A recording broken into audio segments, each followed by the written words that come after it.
Sorry if I'm looking at my phone. You don't have to look in the camera. You're okay. What's up, stream? What's up, chat? See, like the top half of my head only. Hold on. It's the best half of your head, dude. Oh yeah. That's rude. I don't mean that. Your whole head is valid. Your whole head is good, Tony. We're not on yet. Oh, we're on. This is on the internet. I don't see us. Oh, we're there. You have to hit refresh. Oh, hold on. Also, what's up, chat? Hope y'all are having a good day today. Oh, sorry, chat. I think we're having a mixed day. There were people having some struggles this morning, myself included. But you know what? I'm being positive about it. It's gonna be a good day. I'm a little toasty in my hoodie. It's usually really cold down here where I stream, and so I layered up, and now I'm like too hot. So now I gotta shed some layers. So calm down, chat. This isn't gonna get too exciting, but you know. Oh, is this the part of your OnlyFans? Where's anime figurines? Yeah, anime figurines, OnlyFans.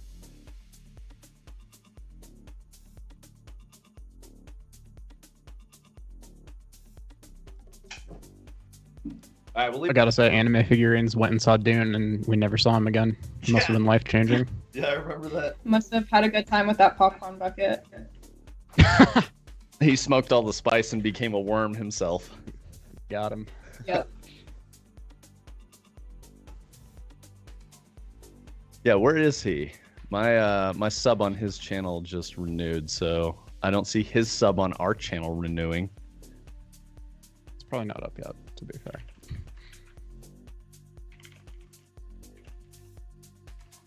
Oh, yeah. With first dibs on the chat today. What up, Wamp? We got Wampus in chat. Love to see it.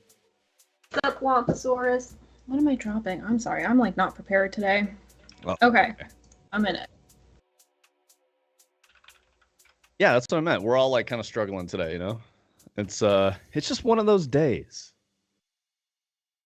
Don't want to wake up. Ah, we need to get We rid of got that. bots in chat too. Nice. Yeah, Get nice. the hell We got out of here. Instant bot. Get That the means we're fuck doing out of something here. right. Peace out, bot. Take Oh, your yeah, trash we out need of it. here. Yo, Wampus just cussing at him. Yo, that's a bot, bro. He ain't even gonna take that personally. We're just gonna bop him with ban him. Or Christina, you wanna ban him? Ban him? Oh yes, my first ban. How do I ban? Get it. Get it. So click your little sword down on the bottom. I did. Oh, you can yeah, cuss him I'm in out, mod mode. Wampus. We stand Wampus support, so. Oh, got it. Okay, hold on. And permanent ban. Don't time out. Ban. Bye. Gosh, my first ban under my belt. This is exciting. Oh my god. Outstanding. I'm feeling full of power. So what's cool about that, Christina, is they can still watch us. They just can't chat. So you can hang out and support our channel there, Concrete EVAs, which is probably not even your account. I bet you fished that account from someone and are using it to spam other people's channels so that they get banned from Twitch. You're a jerk. Yeah, you jerk. Because normally it's like, you know, a random string of alphanumeric characters and then they spam bullshit. But this is like Concrete VAZ. You know, that's like a real Twitch handle, in my opinion. I don't know. There's no way to know. Doesn't matter. Bot either way. Get gone. So chat, we today are talking about a bunch of different things. Tony has been working away super crazy on some stuff that we're going to show you a little bit later. So I'm going to see if we can, you know, as we get more people floating through in chat today, we'll be able to show off some pretty neat stuff. I want to say we usually get to like kind of our peak for who's going to be around for the show today in about like, you know, 30, 40 minutes. So probably about 40 minutes to an hour is when we're going to show off what we got going on next. So that being said, I want to talk about, you know, I tend to talk about a lot of design stuff. One of the things that I was thinking about recently that I thought was interesting is that I realized that there's a lot of like friends and, you know, family members I have, people I interact with who have a certain relationship with Marvel that is not normal. It's like mostly the MCU. So what I think is super interesting, and I guess I could ask you guys, Christina and Tony, like, did you guys know anything about Marvel before like Iron Man the movie, or like were you guys into Marvel at all? Did you know anything about it? Back in the day, it like wasn't Marvel like that. I definitely was pretty into Spider-Man specifically, and definitely, dove into a few of the other ones. Like, when the X-Men movies were coming out, I played a lot of the video games, probably learned a lot of the lore that I didn't know before that and stuff like that. But I really didn't know much about the other, Avengers characters aside from kind of just, especially, Iron Man and Captain America and stuff. I know they like really brought those guys into modern times when they started the MCU. They were kind of like old school Marvel characters before that. Christina, I was definitely more of a DC kid growing up, for sure. I didn't really know much about Marvel, I don't think. But then again, Iron Man came out when I was pretty young, so I got into it. But you still read comics though, right? Or did you watch? I didn't read a lot of comics or anything. I read a few, but that really wasn't the camp that I was in growing up. But yeah, I definitely watched the animated series as a kid. Okay, cool. And stuff. Yeah, the Warner Brothers cartoon, that shit is very good. The Batman cartoons are really good. Some of the best cartoons ever made, honestly. Batman Beyond and the WB Batman series are incredible. But anyways, I know we're talking about Marvel. Yeah, no, it's all good. We can talk about DC too. I think just thinking about comics is a really interesting thing. So I had a tumultuous and chaotic childhood, chat. I'm the kid of two military, veterans. My parents have been split since I was 1, so I did a ton of traveling. I was moving all over the country from a very young age. I was actually born in another country. Wasn't even born in the United States. Still an American because my parents are American. Where were you born? I was born Show us your Spain. birth certificate. Yeah, I was born in Spain on a Navy base cool. in Rota. So yeah. Anyway, so instability is that I found escapes in books and stuff, and so I realized in watching the Kojima documentary. It's actually Michael Wampus, but thank you for giving out my full name. I really appreciate that. It's pretty easy to actually just Google me. I'm on the internet. But anyway, so Kojima spent a lot of time, he was a latchkey kid, and I was too. So both of us found escape in books and in movies, and for him it was music, for me it was video games. Kojima is, I think, 30 years older than I am, so maybe 20. Yeah, either way, doesn't matter. He's older than I am, so he came into video games at a different time, all that stuff. So those were my major influences. One of those was Marvel. So I learned about Marvel. Oh, what up, Artificial Sky? Thanks for coming through, homie.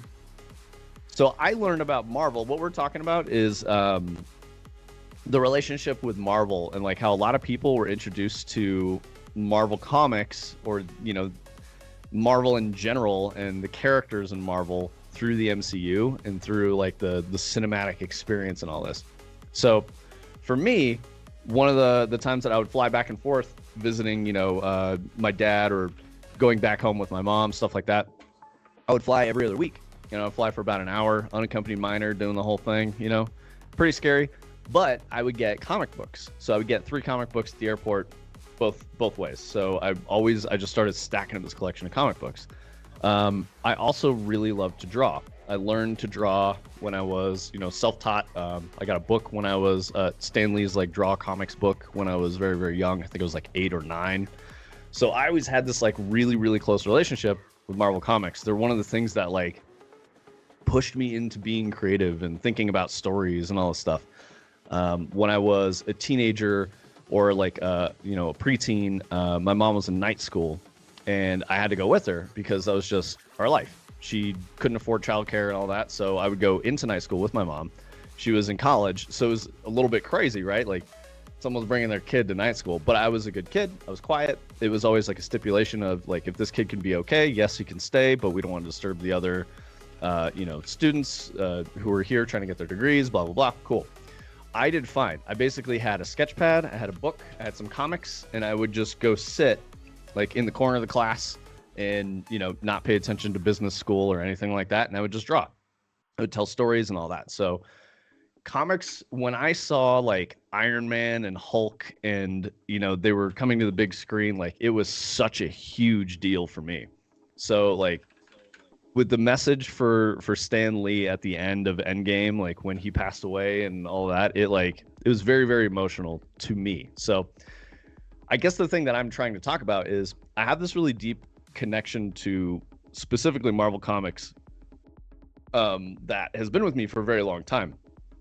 And I just think it's weird that some people are like, oh yeah, I don't know shit about Marvel, but I watched the movies. Like, yeah, I think it's an interesting topic of conversation. That's what I was going for. So you're a purebred fan, is what you're saying. Like you're an OG pure fan.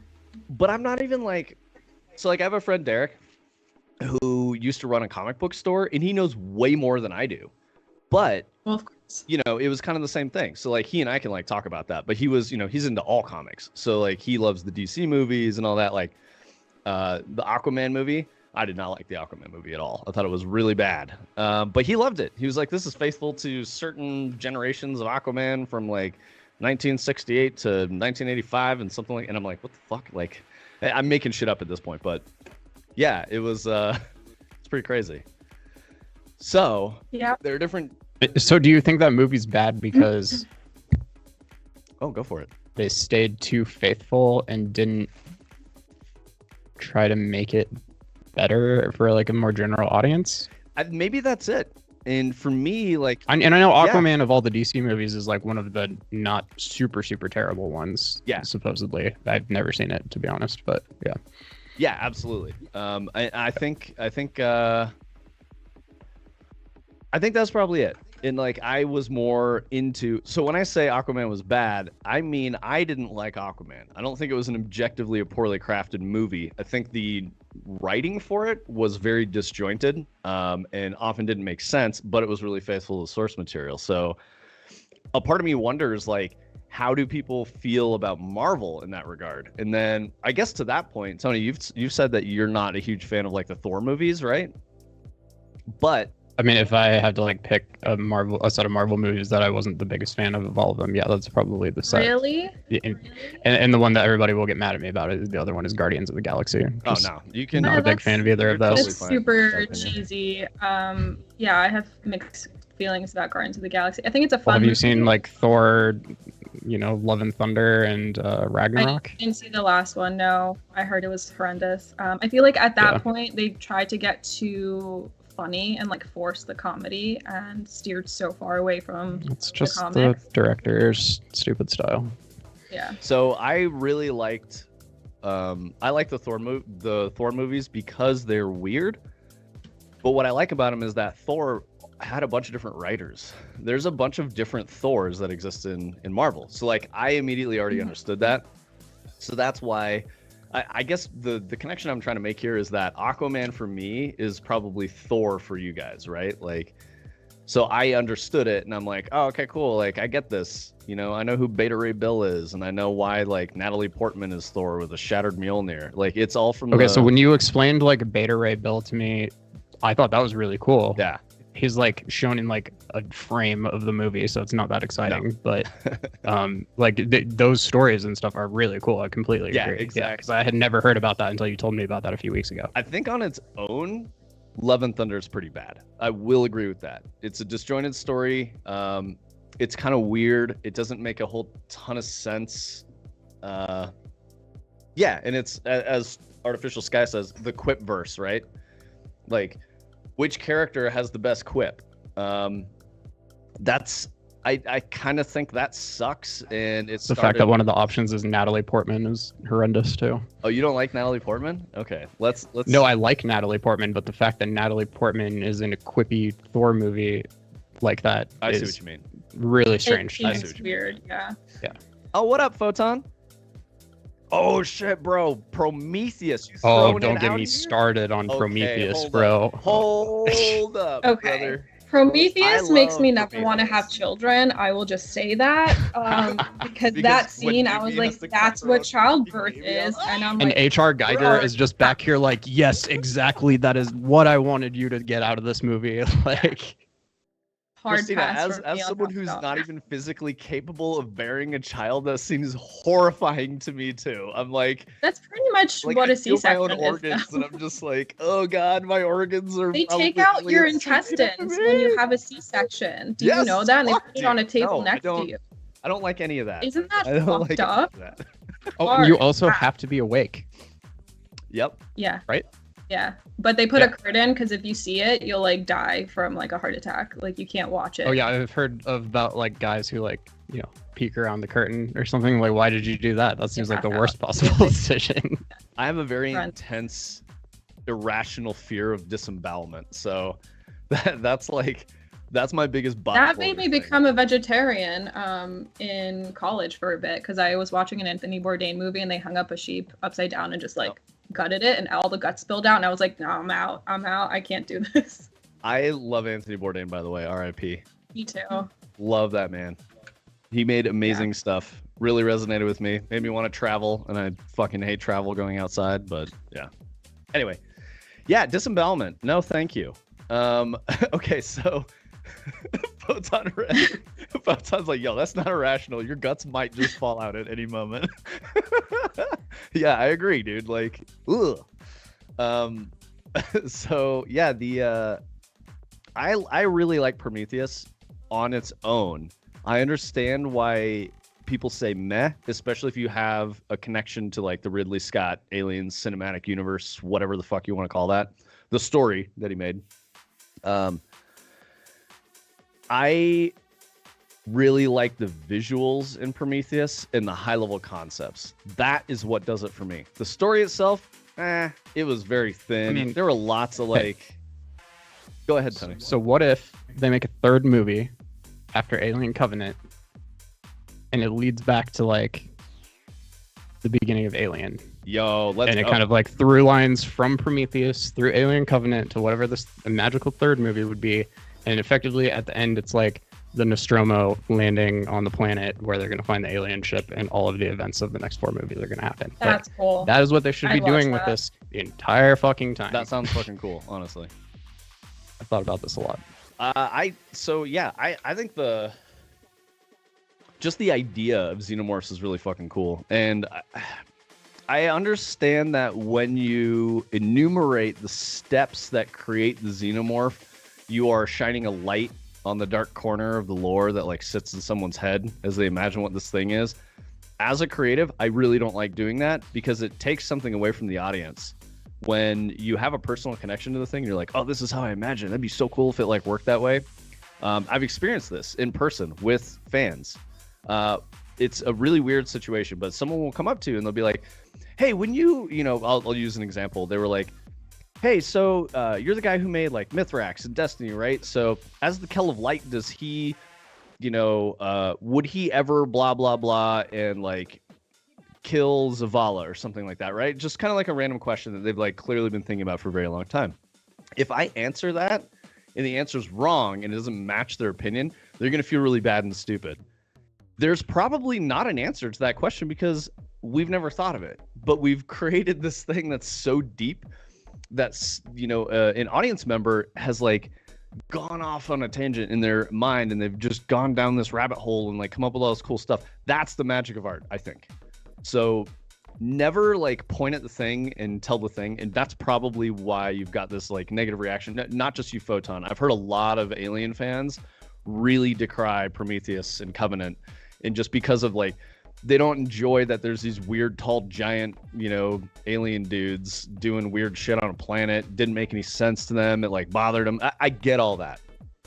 As someone who's not so bought into the fandom, I really liked it. I thought it was super cool because for me, I'm like, oh, this is neat. And I just took it on its own. I was like, this is inspired by this universe, but it's not the same thing, right?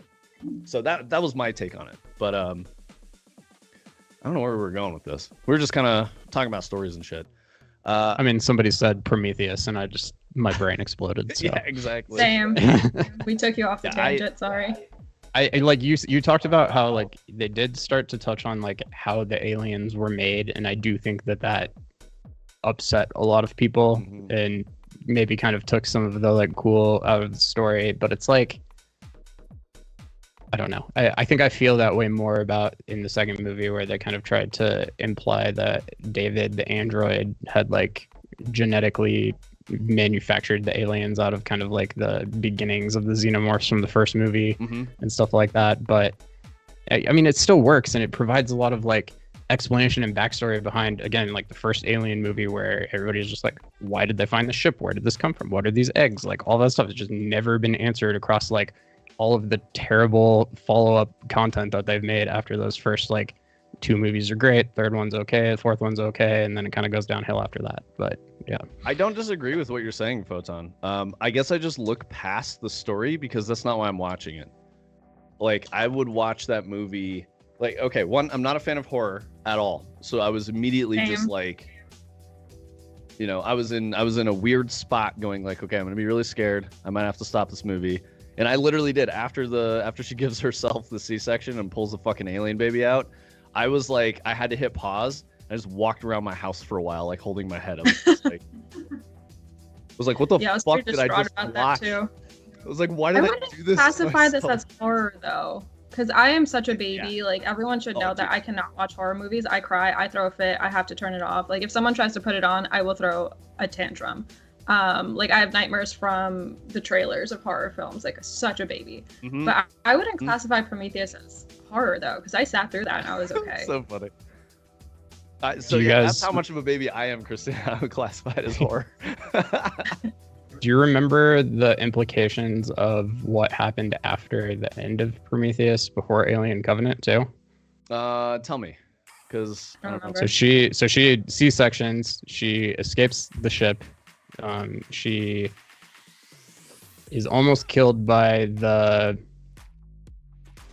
big bald dude because he survives, but then he gets eaten by the alien and then squished by his big giant ship that they tried to take off. But the implication then is that she survived and David the android survived, and then at some point David used her to impregnate with one of his alien prototypes, and you actually see her like eviscerated corpse in one of the scenes in Alien Covenant, and they don't really talk about it, but if you like, I don't remember that, figure it out, it's like, oh, it's super fucked up. So she's like the yeah, I mean that makes sense with Prometheus and Covenant as like titles for these movies. But yeah, so that means that like Numi was the like queen mother of all xenomorphs, because, and I guess David was the father because he engineered them. That's so weird. Yo, E.T. fucked you up? Hold on, I gotta know about this. Oh, yeah. Yeah, was it because I was he like went, ouch, I don't know, I was in kindergarten or pre-K and they showed it to us and I was like way too young, and something about it just unsettled me so much that I freaked out and I could not hang. Like I was very, very upset about E.T. and I don't think I've watched it since. Like it just creeped me out so much as a kid. Like I found it just the finger, the creepy little alien. I don't know. I'm probably alone in this, but was it his like scrotal skin texture that just made you maybe like upset? I realize I have something cool related to this conversation. I have this canvas print, and every line on this is the average color of a frame from Aliens. Oh shit. That is very cool. That's really can you back cool. up just a little bit, Tony, so that we can like see more of it? Yeah, and then come down. And then go to your left. Yeah. There you go. Perfect. That's cool. Oh, that's fucking sick. I really like that. Very cool. I like art. Where like did you that. get Yeah.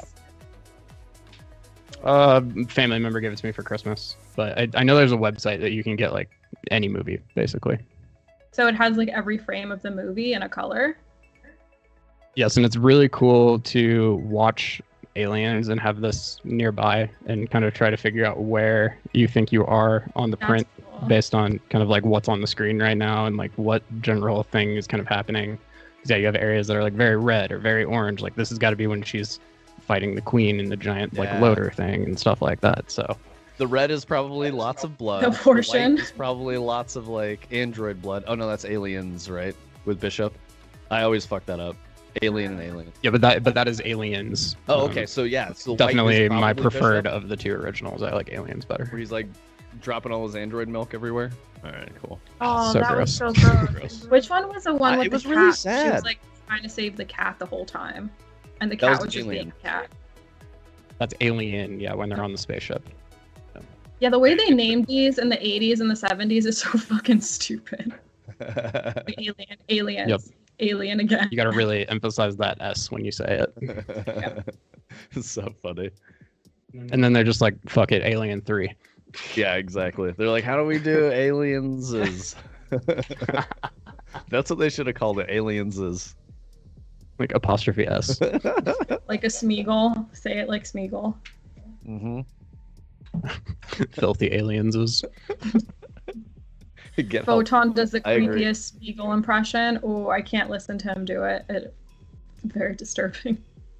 Okay. Who does? Photon do Photon. Smeagol impression, but in text. Do it. Yeah. So okay. I think this is good conversation. I think this is where I wanted it to go. I guess I think a lot about like pop culture and media influences, especially as a creator, and it was really validating to know that as I read more about Kojima, I read his book and watched his documentary, which I can look up in a second, but this is his book. Ooh, slapping this. The Creative Gene. Very, very good. It's like a collection of writing that he has with some prefaces. But it's really weird to think like the creator of Metal Gear Solid and Death Stranding like wrote blurbs for movie and book reviews and shit. It's very strange. Really cool stuff though. Is it different than like what he posts on Twitter, or is it just kind of like formalized versions of that? Yeah, here. I'm gonna actually I'll read you one real quick. They're all really short. Okay, so Yeah, even Story Hour. Read to us. Yeah. So part one of his book, he talks about memes. And when he talks about memes, he's not talking about like an internet meme that is, a photo with a caption on it and people are like, haha, I remember that, or I know what you're trying to say. He's talking about the actual definition of a meme, which is like a cultural inflection point and something that people can share with each other, but you have to experience the moment to really understand what it is. So that's why we have the internet meme as a concept, is because it comes from that definition, which is a different thing. So he talks about in this, so in part one, My Lovable Memes, this is an essay, Stories of the Unknown, collectively called Our Science Fiction. So this is some essays he wrote about science fiction, and this one is Inherit the Stars, written by James P. Hogan. Let's see. I'm just going to read you guys this opening blurb. Our science fiction has come back to us. In the 70s and 80s, science fiction was not merely amusement, but also an alarm bell. It expressed our fears and our hopes. We've become too reliant on fantasies, and Moon offers us a reminder of the true pleasures of science fiction. Moon puts the charms of science fiction to good use. With lyrical explorations of philosophy and satire on current society, it's a perfect example of what I mean when I say our science fiction. So this is a blurb written by James P. Hogan about the movie Moon, which I think is with Sam Rockwell. I'm pretty sure. It's really fucking good movie. I love Sam Rockwell. Okay, so Kojima's words are about Inherit the Stars, I think. Okay, no. So this is somewhat confusing because these are memoirs. This is like it's not even. It's like weird little pockets of thought. So that's why it's memes. And he's talking about how science fiction influenced him. So Kojima starts with, I wrote those thoughts upon Moon's premiere in spring 2010. And after being struck by a sort of deja vu, I retrieved a novel from my library, James P. Hogan's Inherit the Stars. So he goes on for a couple of pages just to talk about what memes mean to him and what Inherit the Stars means. So the blurb that he actually wrote about it was, teams of scientists are gathered together to explain how a corpse came to be on the surface of the moon. Their investigation begins with the puzzle of a dead body, but leads the scientists on a search for knowledge that stretches back to the origins of mankind. Inherit the Stars offers the mental stimulation of science-heavy, hard science fiction, and puzzle mysteries combined with suspenseful twists reminiscent of a legal thriller. So when I explained to you guys that and just read an excerpt from this, that's the whole book. It's like, it's Kojima just reflecting on things and talking about them, which is really cool. And I guess that's where I saw, like, I was like, oh, okay, this guy who is widely regarded as a creative genius, he just consumes stories, and like stories are the thing that he escaped into. So I am sort of drawing a through line to Kojima, not to say that I'm like him, he just like me for real, but to say that it's really encouraging to know that there are other creatives who like just consume stories and live in stories. I think that's the thing that like buoys me a little bit, because you can almost feel like you're on an island. And I think that's a lot of what Kojima talks about, is that it's difficult to relate to other humans when you live in the stories that are in your head all the time. So if I go all the way back to the beginning of stream where I was talking about how, you know, I spent a lot of time alone as a kid, and I don't mean this in like a really sad or, you know, pity me type of a way. It's just that was just my life. That's just how it goes. So I found different ways to, you know, inure myself against like feeling lonely or just being by myself, whatever, not having a companion to talk to because I was an only child and I moved a lot and all that. And the stories became my friends. And that Kojima talks about that in the documentary he has as well, which is on Netflix. I'm going to find it real quick. Connecting Worlds, that's it. Connecting Worlds is really good too. It's pretty short, but I really like that. And I also want to say, I've told you guys before, I have it on my Kindle, which is not nearby, but I've got Rick Rubin's book as well. And that is really good and shares some similar things that Kojima talks about indirectly. Rick Rubin talks about how he's merely a conduit for the best ideas, and that he's not really coming up with them. He's just giving his brain space to just really be creative without, you know, judgment or goals and stuff like that. And that's the point of living in stories. Those are the things that Kojima talk about, and I guess that I'm trying to echo again. I feel the same way. He just like me for real. We're all like, creatives are alike in that regard. I guess I just wanted to say, like, what are some like really powerful stories for you guys that, you know, help change your life? And I mean, you just watched a movie, read a book, and it made you think about everything differently. And you're like, my whole outlook on like politics and, you know, social issues or my relationships with people are just now different. Let's go, Christina, go ahead, because I've talked to Tony about this a lot. I'm gonna have to think about this for a second. Yeah, no worries. I Tony, definitely was very influenced by Harry Potter, which, don't laugh at me in the comments, guys. I know that's a pretty basic answer, but the books came out when I was very young, and it was my first introduction to the fantasy realm, pretty much. And from that, like, I just really developed this love for fantasy books and television and shows and all of that, and just escaping to that, because I had a pretty lonely childhood too, you know. Definitely struggled quite a bit, so escaping into books was definitely my reprieve. So I just inhaled books constantly. And like you, Vince, like you, my grandma used to say I was like such a good baby and such a good child because I was so quiet, which like isn't really an inherently good thing, but you could just give me a book and leave me in a corner and I would just sit there for hours. Like, I was just perfectly fine.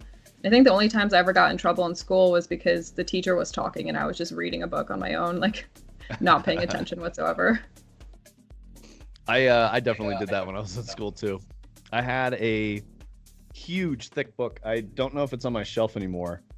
Here, I'll grab one of the big books that I have, but so I had this huge book that I was reading. It's not this one, but I had this book that I was reading in like middle school science class, and it was like this big. Nice. What book is it? So this book specifically is Otherland Volume 3, Mountain of Black Glass. I really, really love this series.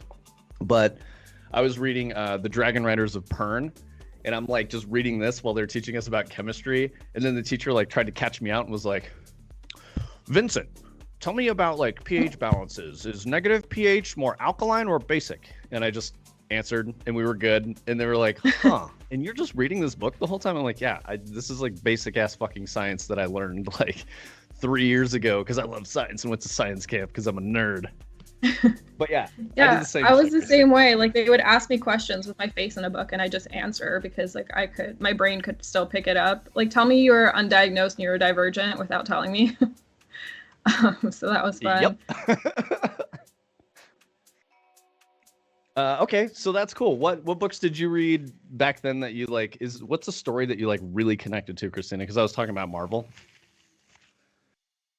Oh, okay. Wait, this is kind of answering your question, but kind of not really. The reason Well, why you said I Harry also Potter. loved, yeah, but the reason I also loved comic books and this whole Marvel universe, DC universe, stuff like that, and I could get into it, is because I loved Greek mythology growing up, and I'm Greek for anyone who doesn't know in the chat. So aside from going to public school my whole life, I also had to go to afternoon Greek school after normal hours, twice a week, up until 8th grade. And then I went to a Greek high school, which was super fun.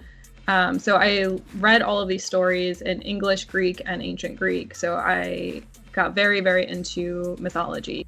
And I feel like the superhero worlds are based on mythology and all of these gods, to an extent, some of them.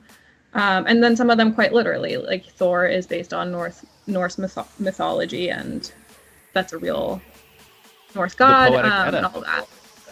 Yeah, so that's what really got me into it. I definitely really connected with mythology on that front, because, I mean, we don't know if it's true or not, and I'm not going to get into, religious beliefs and all of that, but it was this whole fantasy realm that I really found refuge in, and it was a lot of fun.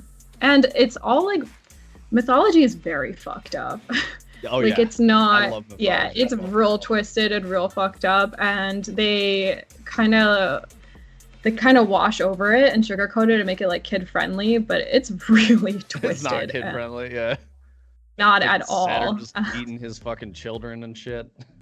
Yeah, like the way that it was taught to us when we were kids, and the way that we got like pretty much the real deal in high school and read like the real versions of it, it was a very stark difference, and I found that very interesting too, because then that also got me into psychology a little bit too.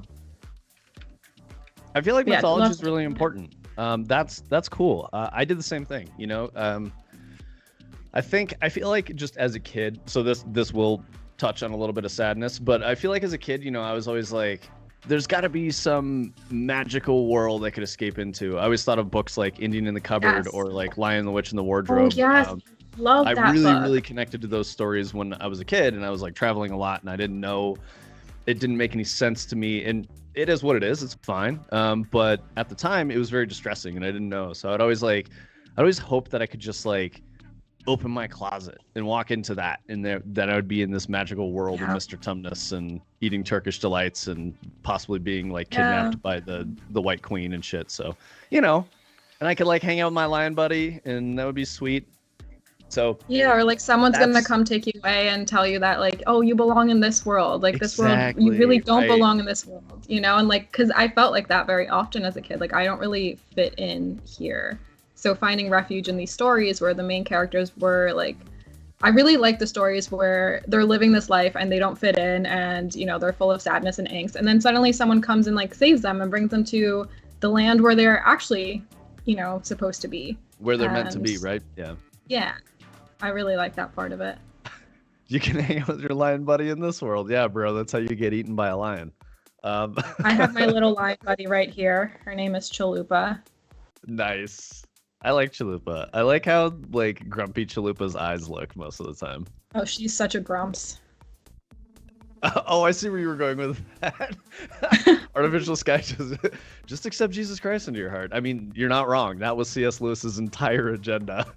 That's so weird. Yeah, like is it really? Literally. Oh yeah. It's all Christian metaphor. Yep.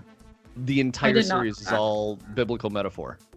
I didn't know that either. I thought it was super dope, and but it makes a lot more sense when you read it now. You'd be like, oh, okay, I see.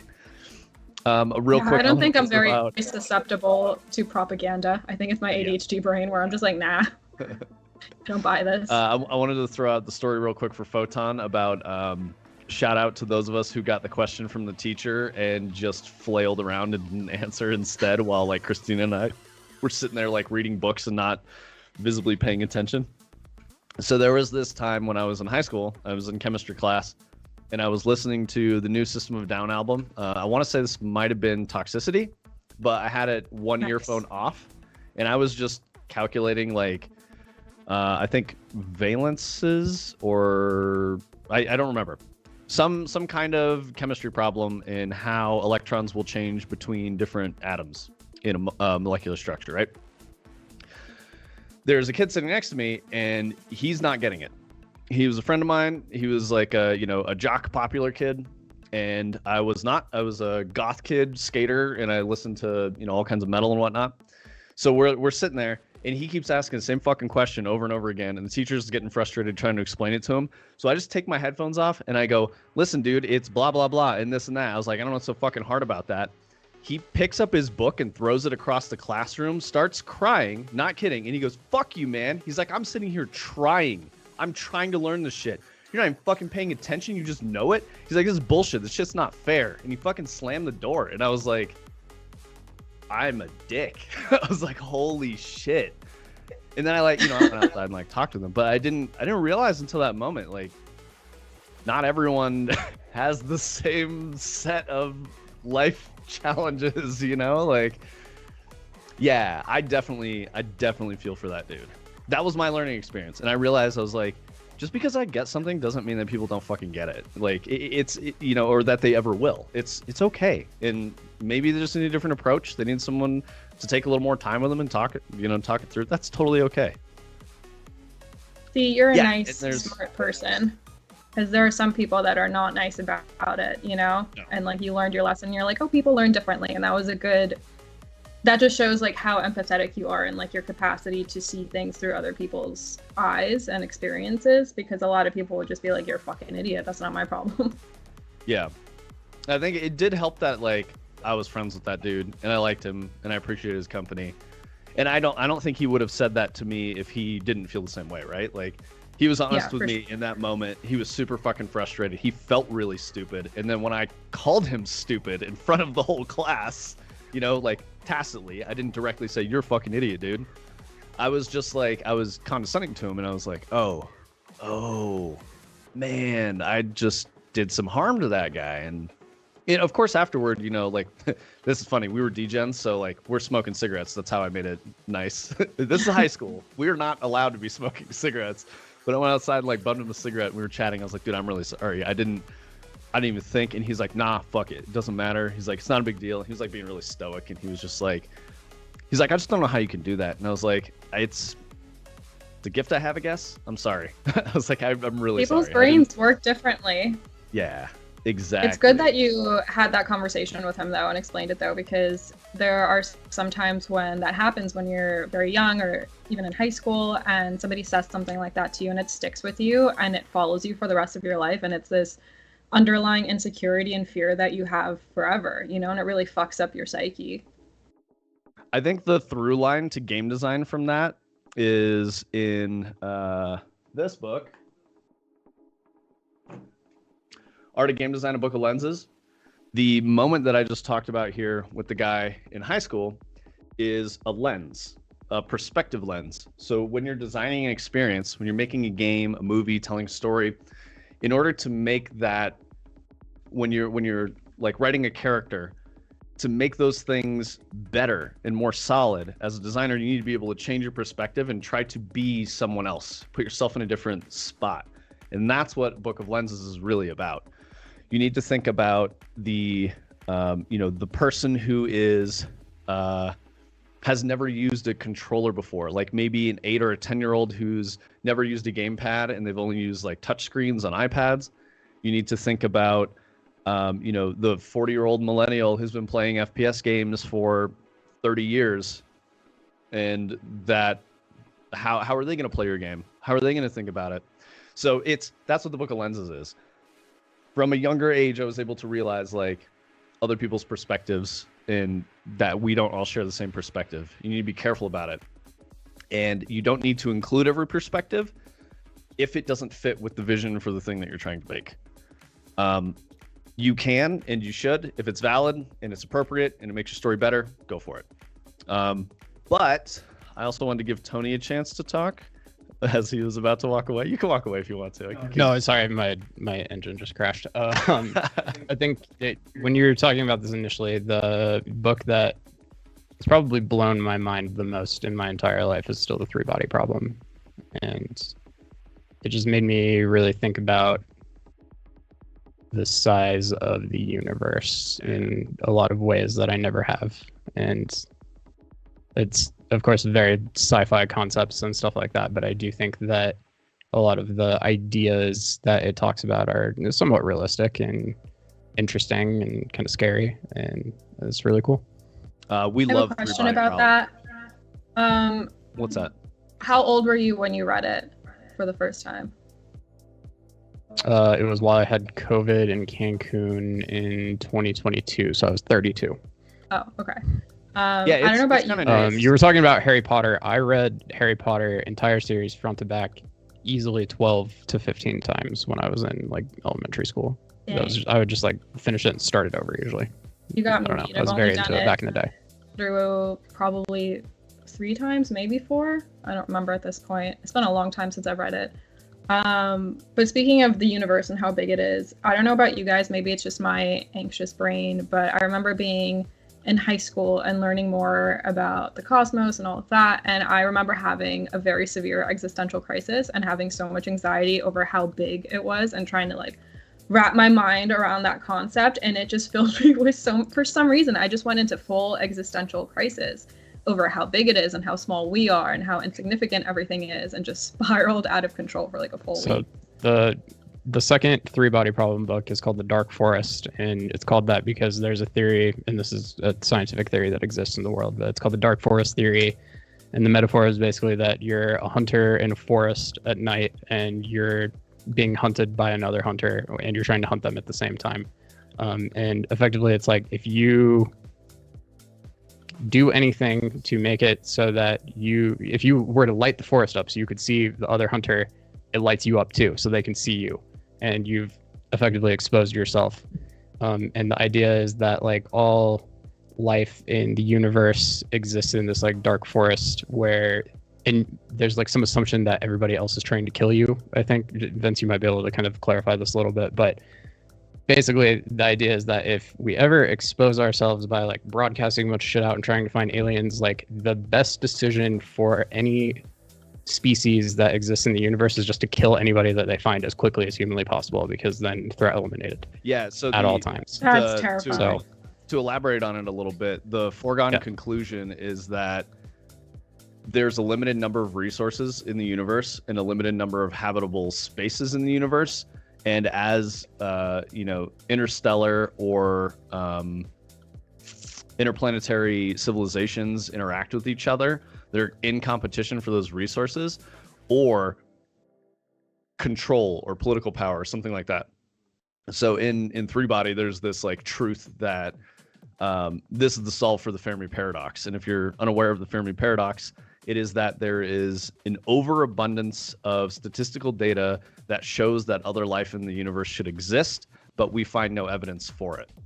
So the dark forest theory is that the reason why is because as soon as a civilization realizes the dark forest theory, they begin hiding all traces of their existence in the universe. So instead of broadcasting, and the ones who haven't have been destroyed. Exactly. Yep. And the ones who don't will be like, hey, we're here. What's up, universe? Boom, gone immediately. So that's why you never hear of them. And that's the solve for the Fermi paradox. Really scary outlook, but also like, it doesn't fucking matter. We'll never experience any of this shit in our lifetimes because we don't live forever. And we're like, we're very fragile and fleeting beings. So around the same time that I read this book too, I listened to this podcast. And if you're into this type of topic, I could not recommend this podcast enough, but it's called The End of the World with Josh Clark. Josh Clark is one of the 2 guys who do Stuff You Should Know, which is a great podcast as well. But he has this 7-episode podcast that talks about a lot of the most realistic apocalyptic scenarios, not even necessarily just for humans or Earth, but just for like the universe and science as we know it and stuff like that. And he definitely touches on all of this kind of Fermi paradox and dark forest theory and just kind of the different reasons why we may not have ever found life in the universe. And, a lot of it just touches on like cosmic timescales being literally billions of years. Like we might have missed another civilization way more advanced than us by a billion years, and there would just be no evidence of them left after that period of time and stuff like that. So just a very cool, mind-blowing podcast. They also kind of talk about how in theory, like kind of to Vince's point with the limited number of resources in the universe and stuff, like assuming life continued to progress forever, the eventual outcome is basically that like we put a Dyson sphere around every star in the universe to harvest the energy, and due to like entropy and stuff like that, like eventually the heat death of the universe would come around, and it's accelerated. There would be no energy left, and we would be accelerating it, and the only way to like extend our life would be to like effectively figure out how to use less energy to stay alive and try to like bring that level as close to zero over time as possible, and to like move farther out into the universe where I can't remember exactly what all the details are, but that is a very cool podcast. Definitely recommend it. Yeah, I think. Have you guys seen that they found proof of life, like city lights on a planet 120 light years away, and it looks like Earth? It wasn't city lights, but I know what you're talking about. It was a change. So there's a way to detect like extrasolar bodies in orbit around other stars, right? And it is the dimming of the light emitted from the star. But yeah, there was an amount that they could not account for, and it also increased. So they were like, "What the fuck?" So. But yes, I know what you're talking about, and I think that this was a supposition that there might be like a Dyson sphere or some kind of very, very like gigantic, colossal scale. It's this thing that we don't understand. Like a machine so large, it's as big as a planet, and like we can't fathom that. And there is a theory that like a Dyson sphere specifically is something that they point to as being like a clear indication of like some advanced civilization out there, because all the science points to like if you can get there, you're going to harvest all the energy from your star. It's just like really obvious. And so because of the way light works and stuff, they basically can just watch the sky, and if they ever see a star go out when it shouldn't, they can kind of start assuming like maybe somebody's building a Dyson sphere around that thing, and that's why it's not there anymore. Sorry, Christine, I didn't mean to like really interesting. cut you off on that. I didn't even know if you were telling that story, but I was pretty confident that I was correct. So if I was wrong, please correct me and be like, "Hey, Dick." Oh, I don't know. I'm just gonna take your word for it. I just remember seeing that picture in that article. Yeah, that shit is wild. They don't know what it is, but basically like the way they detect planets is they go, "We're looking at the star. We're gonna look at the star for a year, and we'll measure any change in the light that is emitted from the star." And these are very, very small amounts of light that will change. But that way they can sort of predict, okay, there's a planet of this size orbiting around this star. What they saw in this one was not something they could explain at all. There was a very gradual dimming over like a decade, and there was like a boom of light that appeared, and then like it's doing some weird shit. So they don't know if it's natural phenomena or not. I'm reading Christina sent me the article, and it says something about how they can detect wavelengths of light that they don't match with the star. They're not natural. Yeah. So they're pointing to like, okay, these wavelengths come from the star, but we're seeing these wavelengths over here from that same area, which means that some light is being created not from the star. That's really fucking cool. So, that's cool. It says that they calculated that the Hubble Ultra Deep Field could notice a city like Tokyo on a spaceship that is 30 to 50 times farther than the Earth and Sun separation. Oh, that's wild. So you're saying Vince was wrong and I was right. 30x AU? Oh yeah, totally. I was wrong. This is not the same thing. I knew you were wrong. I didn't know 100%, so I didn't want to start talking out of my ass. No, you're good. I talk out of my ass constantly, so it's fine. The scale that you were talking about, Tony, for classification of civilizations, the Kardashev scale, is type 1, type 2, and type 3. A type 1 civilization can harness all of the available energy on the planet that they exist on. Type 2 is the star and the star system. Type 3 is the galaxy. So we are not even a type 1 civilization. We're not even close to being a type 1 civilization. Type 1 civilizations are potentially like extinction resistant or somewhat extinction proof. Oh, I'm missing a bit in chat. Let's see. Dyson Shooted's being a scientist. Yeah, Shooted's being an elite sci-fi speculator. Yeah, exactly. Yeah, and that's the other crazy thing is like when we say we're in space, it means that there's just nothing. There's just a large empty distance between us and other things. That's kind of a weird abstract that I think people miss a lot, because we know reality is like we're standing on a planet, and when you're not standing on a planet, it's hard to understand that you're just floating and nothing. There's just nothing. Like it's very strange.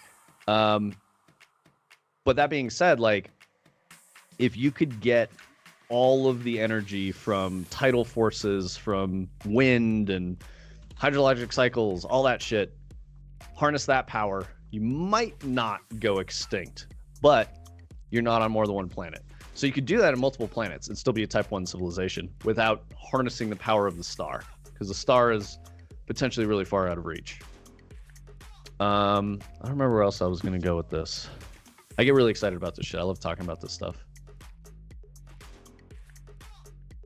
The universe, and this is why Three Body was like one of the books that I was just like, I don't know. I've basically never stopped thinking about it since then, because these were all kind of things like I guess I kind of understood on some fundamental level, but had never really put together into like this whole like, this is why everything is the way that it is possibly, and you know the way things could potentially play out. Just very interesting. I have some other thoughts about that that I realized when I lived in Washington. So Washington's very it felt very claustrophobic. The sky's really low because it's always overcast or frequently overcast. I think we hit one of the years we were there, the record was like 38 days with no sunlight, no natural sunlight. It was just obscured by clouds. I would be so depressed. It was hard. It was very hard. The other thing is the trees are so tall. The trees are, you know, super huge. They're like extra large pine trees because of all the moisture, that it's a temperate rainforest, which means that you have seasonal change, but the amount of rainfall is on par with a rainforest. So you get these gigantic fucking trees, and the amount of sky you end up seeing in Washington is like 10 to 20% of the sky at all times. So the theory that I had, and I realized this because I grew up in places with a lot of big sky. Texas and Colorado, you know, the Great Plains of North America, Central North America, was kind of like where I grew up. And so I'm used to seeing a lot of sky, a lot of very large natural features that, you know, seasonal change. Things just reminded me like I'm a very tiny piece of this, and my existence has no consequence on this system. That helps like anchor my position in the world and my existence, so that I don't succumb to like, you know, Christina, you were talking about you had this existential crisis. For me, because I'm a deep sad boy inside, when I see that, the ennui just sets in, and I'm like, what's the fucking point? I'm bored. Let's like look at the ceiling and do drugs. You know what I mean? Like, don't do drugs, kids. I'm not advocating that. I'm just saying, like, throw it all away. You know, it doesn't fucking matter. Just real goth outlook, nihilistic, and like nothing matters. It doesn't matter. You'll never change anything. Your existence will be over soon. So yeah, I think I started to feel a lot of that, and it was setting in a lot more in Washington.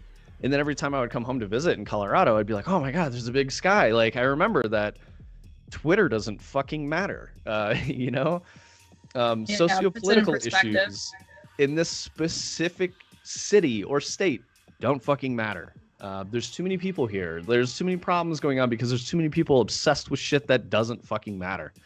So, yeah, I think having seasonal change, bro, I'm never going to call it X. Same. Yeah, it is fucking stupid. It's X because Elon likes X, and he named his kid X. It's weird. It's fine. No, it's because he spent like way too much money on X.com, and he feels like he has to use it. Yeah, but it's still Twitter.com though. So dumb. Yeah, exactly. So yeah, I don't know. This nice existential talk, but I think it's weird. You can kind of go like two ways with this, right?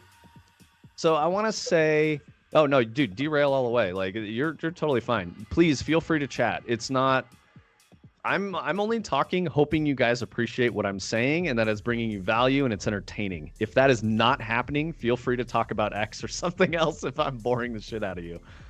Yeah, literally always interrupt Vince. Just do it. Yeah. I will talk about anything for too long. Do you want to hear about the first existential crisis I had similar to the space one? Yes. Okay, I was probably like, I want to say 6 years old, and there was this online learning game that you could play, like a CD-ROM, you put it into your PC, one of those, like you click buttons and they make sounds. I don't know, one of those silly games. And there was one where it was whale noises, just whale noises, like a picture of a whale and whale noises. And for whatever reason, that sound freaked me out so hard because you could, when you listen to whale sounds, you can also hear like the depth of the ocean. And it just set me spiraling as a child. And I'm like, what is down there? That is so scary. And then I saw like pictures and videos of whales in the ocean, and they're so massive, but they look so small in the water. Like, it set me reeling as a 6-year-old. And I was just so deeply scared of whales for some reason. As I had this innate fear that I would find a whale and it would just like eat me and I would never be found. Like, just insane things for a child to be thinking. But I can tie this all the way back. Yeah. Okay, go. Sorry. Keep going. I have the same feeling about space as I do the depths of the ocean, because we really don't know what's down there. You know, we've explored a very small part of it, and it's fucking scary. Yep.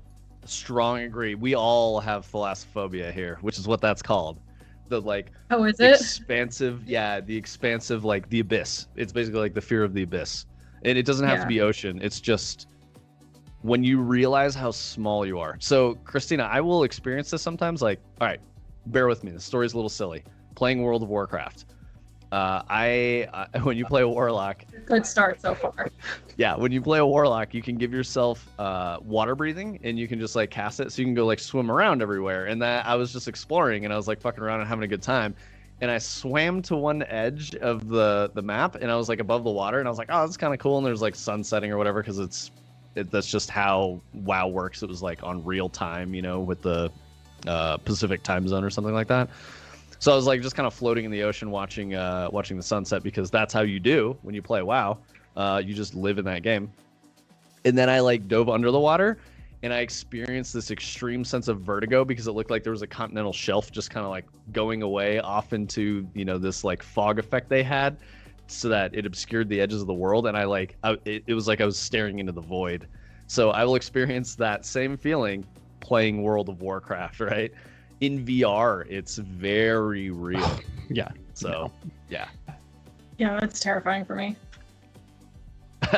All the way back to like Aliens. My mom showed me Aliens when I was 8 years old, which is probably a little too young. And so it really freaked me out, but I like liked it at the same time. But I would like have nightmares about chest bursters and all sorts of stuff.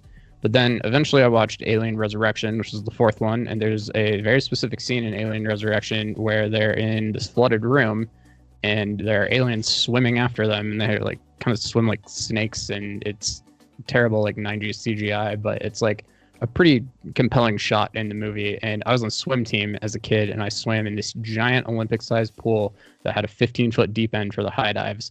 And we would tend to swim kind of like in the middle towards the deep end. But effectively, if you looked across this pool that was probably 50 lanes wide, it just turned into like the abyss. You couldn't see any detail. It was just like murky water at a point. And so my 8-year-old brain would like envision the aliens like swimming out of the murkiness towards me while I was like doing swim practice with like my entire swim team all the time.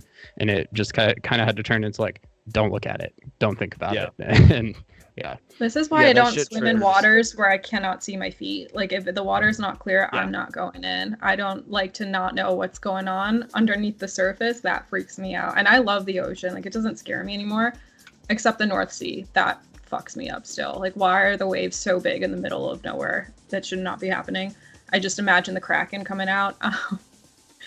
But yeah, murky waters, like I won't go in lakes and rivers and stuff. I just find it. Also, if like my feet touch something on the bottom and it's not sand, I get the ick so hard, and I just freak out, and I want to propel myself out of the water with a jetpack.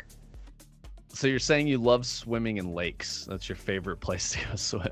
Do you know that I think it's North Carolina, in a lot of the lakes, there's like flesh-eating bacteria that goes into your brain and you die within 3 days? Amoebas, yeah. Amoebas will fucking eat your brain. That's so fucked up. That's actually a danger for any freshwater swimming, is that amoebas eat your brain. Yeah, I grew up swimming in the Mediterranean, so I'm not a fan. What, Tony? I know, like, this is probably less in the United States, but I know, especially in like the rainforest and stuff, you're not supposed to pee in the water because there's like parasites that are attracted to the ammonia and they swim up your urethra into your body, and you don't want that. Fucked up. Yep.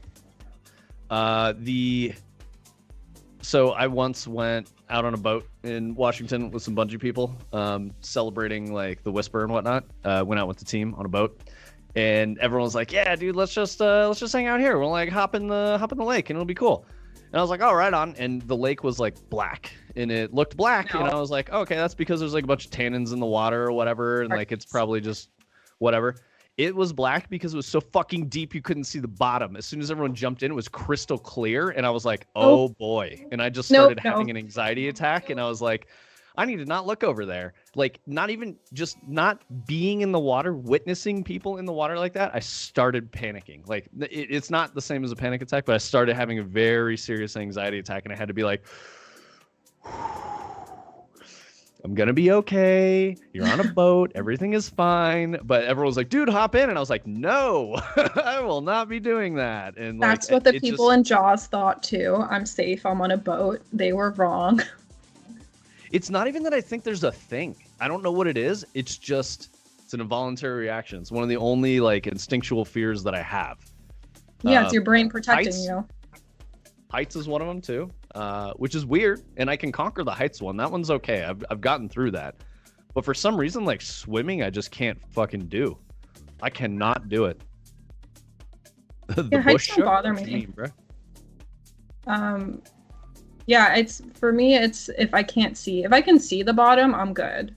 But if I can't see it and I know that it's nowhere near where my feet are, I start to freak out too. Yeah, it's like I just have the sense that I'm gonna like all of my existence will fall into the abyss and be lost forever. It's not that this thing's gonna eat me. It's just it'll just vanish. You know, like Plus, no one will ever. I'll remind you guys that I had to swim a mile in Boulder Reservoir with our previous employers, Christina. What? Why? Yeah. I did like a triathlon with. He was so obsessed with triathlons. When I first joined the agency, I was like, why? I was doing it with Tommy and all of them, and like it was fun. But Boulder Reservoir is a lake in Colorado, and with goggles on, you probably can't see your hand that far away from your face. You know. Ew. No. And so I had to swim a mile in that, and there was a lot of times where I had to kind of just like flip over and do backstroke. Just so like I wasn't just like literally just it was basically like I could have just put a blindfold on and tried to swim a mile. Like there's no difference. Nope. So yeah. No thanks. Yeah. Yes, you did it. And it was like something where like for people who don't know what I'm talking about, I used to work for this company and our boss was very athletic and into doing triathlons and Ironmans and all of that. And they're from Texas, but they came out to Colorado, and me and my previous business partner's business had been acquired by them, and he was very athletic, and so they were like, oh, we should do like an athletic event while we're out. Can anybody swim? And I was just telling you guys I can swim, so I was like, yeah, I'll do the swim, I guess. And I was kind of trying to like challenge myself, and it just ended up being like I couldn't get out of it because I had said I was going to do it, and it was a team thing and they needed me, and so I just kind of had to like suck it up and go for it, and it ended up being okay. But yeah, I have zero shame being like, I'm out. No shame. I told him so many times, don't fucking do this. I was like, don't do it, bro. You could not. There's no motivation that would make me do that. It's just no way. I'll do other things. I'd come there, like, you know, I'd hang out on the shore and be like, yeah, you can do it, and that would be my team support. But that's about it. Yeah. Tony, do you wanna start talking about things? I'm a little anxious to see what you got. Tony's got some surprises that we have not seen yet. So hard pivot. True. Yes, I need to just take a bathroom break real quick. Okay, so if you want to kill a little more time, I'll be back in just a second. Well, I can announce our community Discord is up and ready for you all to join it. So that's exciting. It's a space where you guys can come hang out with us when we're not streaming. I heard you while I was gone real quick. Sorry, you Tony. can do new bot commands for this now. We got Linktree and we got Discord. Please. Yeah. If you guys need links, get those. So come hang out with us. Photon Shooted, please join. I know you guys have Discord, and we would love to have you there. You can chat with us when we're not streaming. Yeah, please join.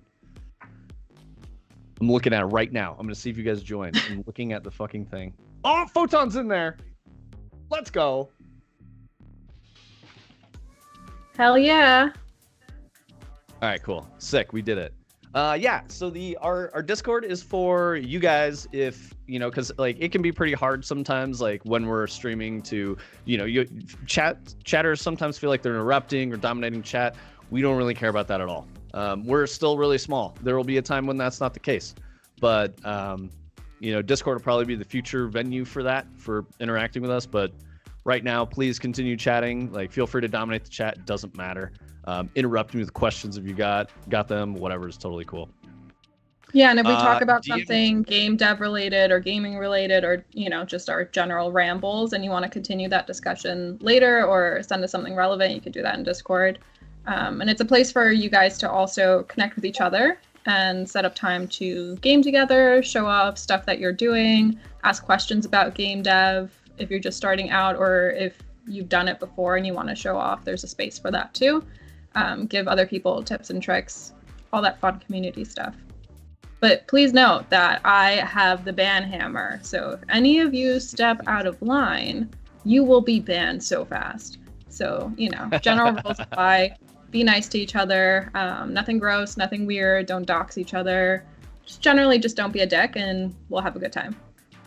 Yeah, like I would say, read the room. You know, our Discord's not necessarily about like politics, so maybe don't talk about politics there. Yeah, please don't. I don't want to say that you can, but I don't think that any productive conversation will come from it. I'm not here to try to necessarily police anyone's speech, but I just want to say that if you bring up a contentious subject and it's not going anywhere, we're going to stop the conversation and have people move on. If that means like timeouts and bans, cool. We're going to do that. We just want it to be we just don't want to polarize anybody or you know, have it be a place where people feel like they can't join or are being targeted in any way. You know, just general rules. Be a nice person. Yeah, our community is about Fractal Grove, about video games, VR, game dev, art, technology. Those are the things that we're talking about. Talking about games, all that business. If you want to share like books and stuff like that, that's absolutely what it's about. If you want to talk about us and my beard and like when it's going to be shaven off, because you guys have not necessarily hit the 10,000 coins yet to make me shave. Yeah, stuff like that you can talk about. I think we eventually want to maybe make the coin pusher available to you guys when we're not streaming either on Discord. Tony and I have talked about that. Maybe that's something that he wants to talk about today. Who knows? I don't know what he's got going on. They're probably not there quite yet, yeah, but yeah, definitely. So I generally am running a package build. When I show you guys stuff, but I'm actually going to show editor today and just kind of go through a more generalized like stuff I've been doing, and probably start it up and stop it a lot and stuff like that. So let me just get my OBS figured out here real quick. I'm kind of thinking about doing like a Yosemite Sam handlebar mustache. Yes, do it. No, I was saying bad. Like James Hetfield, like, you know, Fu Manchu type thing for a little bit. This doesn't actually like connect. These are just long enough that they like grow into this. So this is normally like a gap here on both sides. Yeah, Hulk Hogan. Hulkamania's coming to you, brother. Hell yeah, brother. No, I'm definitely a big Hulk Hogan fan. That was the time for me. Did you ever watch his reality show? I don't think I have. Oh, so good. It was way back in the early aughts, but it was awesome. Yeah. The Hogan family shenanigans. Yeah. Yeah, it's good stuff. The early aughts. What a weird time. I'm just thinking about like... Such a good time. It was a very strange time for me. That was my... Hi, young man. You are now old enough to be out in the world. Go figure it the fuck out. No one gives a shit. Try to survive. Yeah. Enjoy. Oh, I was in early aughts were tough for me. Middle school and high school. Yeah, Yeah, I was, my graduating year was 2002, and I had friends who graduated 2001. So my graduating class was literally like 9/11. So she was very strange. For that. Yeah, it was really strange. Lots of people, I have friends who joined the military and died in Afghanistan and Iraq. So just the way it goes. I guess it doesn't bother me. It bothers me, but I guess I speak about it so frankly because I come from a military family. When I say that, I mean most of my friends and family. I have a lot more civilian friends now, but most of my friends and family, all the way into like my early 30s, were military, either active duty or retired or reserves, all kinds of shit, all over. I think Marines were the only branch that isn't super well represented in my social circles. Got a couple Marines homies, but most are, Army, Navy, a couple Air Force. Ooh, that reminds me. So one of my great uncles on my Van Pelt side, his name's Larry. He is a meme, or he created a meme. It's the Jesus is a jerk meme. And this is wild as fuck. So just Google it real quick, Christina. Tony's doing stuff, otherwise I'd have him throw it up on the screen. But Jesus is a jerk are these like high quality pencil renderings of Jesus doing stuff. Like one of them, he's talking to a clown. No way. The clown's like juggling. So I want to give context to this because it's very weird. The memes were people taking this art and then putting like ridiculous captions to it.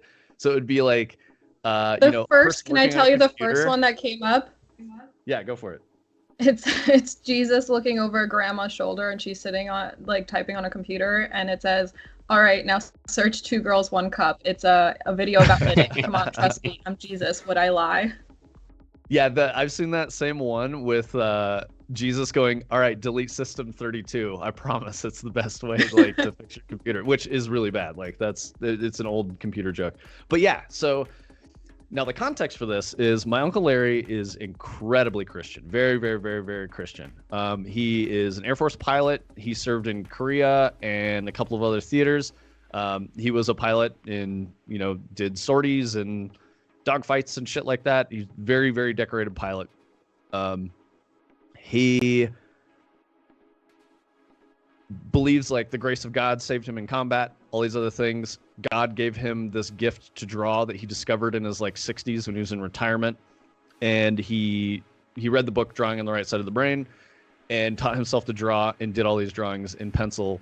Someone who's never been artistic, very, very conservative Christian, military guy. Creativity and artistic expression was not a thing that he ever did. So he started making these memes, or not memes. He started making these drawings and posting them online.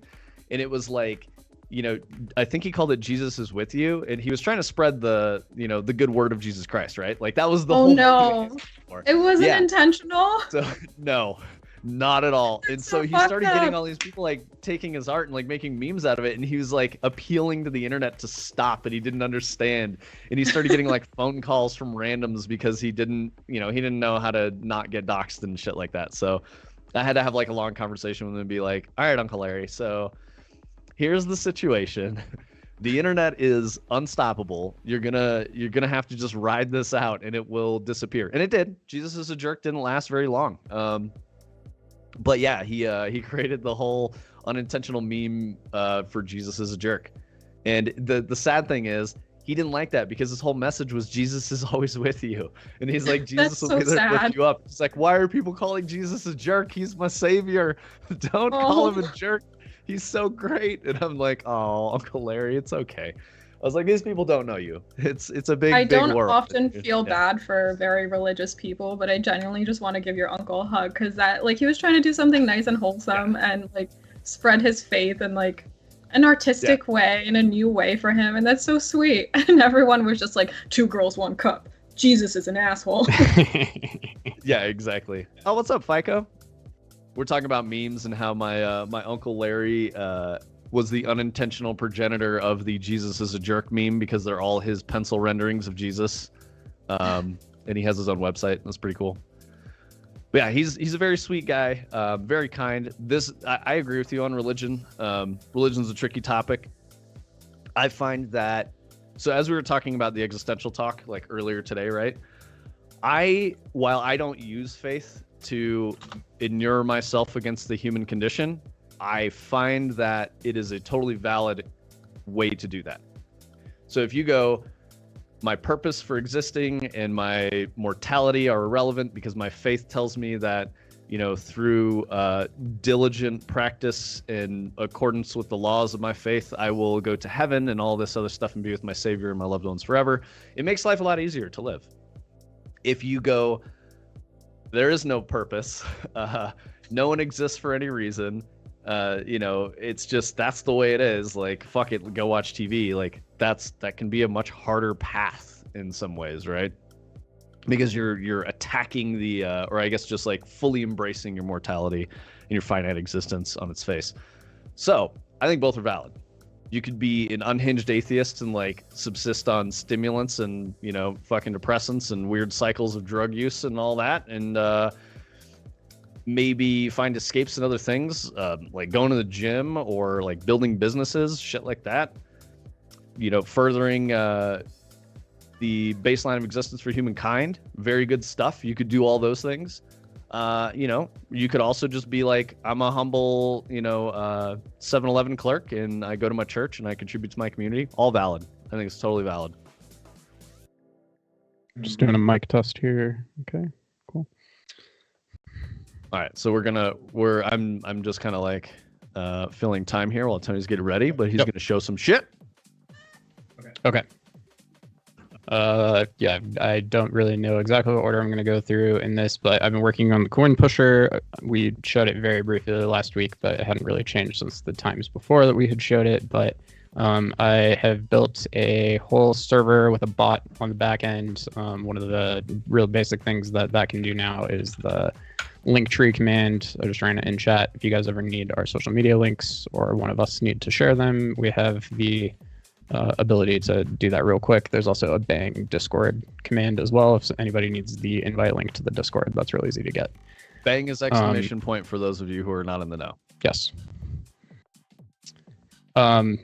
The server also is a thing that kind of lives in the cloud and watches our Twitch and is able to react to events that happen and then feed them into the coin pusher. As well as send us Discord notifications and all sorts of other stuff. I'm saving things in a database to try to make our sessions persistent eventually. We're not quite there yet today. But all of that. So that's kind of the first things there. Let me turn the rewards on here real quick before I keep going.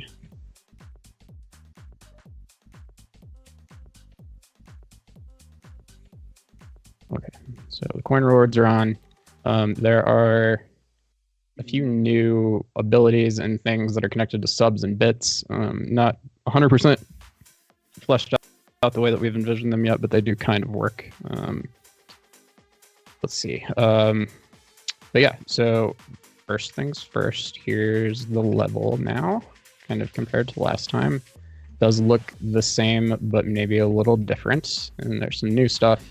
But I think what's worth mentioning is that even though this looks about the same as it did before, I turned what was basically just a bunch of shapes in a level that I had arranged manually into kind of this like prefab thing with tons and tons and tons of settings in it that I can change to make it look and behave any way that I want to. So if I just kind of like go out here real quick and I can just grab one of these guys and put it out here.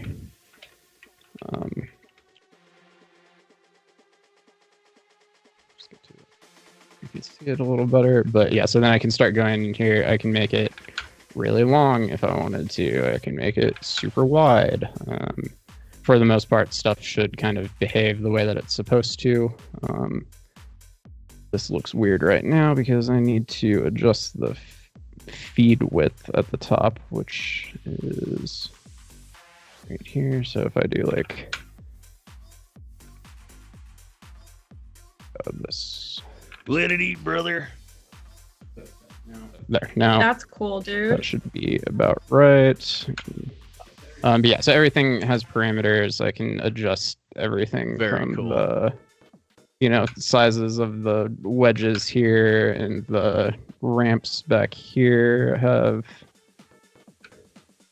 sorts of different parameters. Everything always kind of lines up with where it's supposed to go in the arrangement to some extent. I don't usually make them this big, so there's a few weird edge case things here.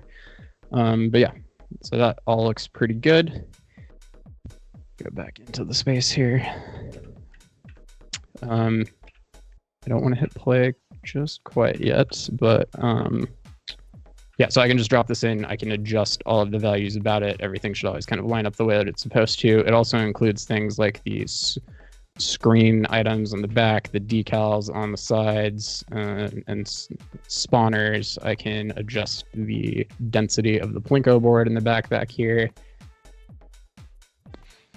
That's probably a majority of the things.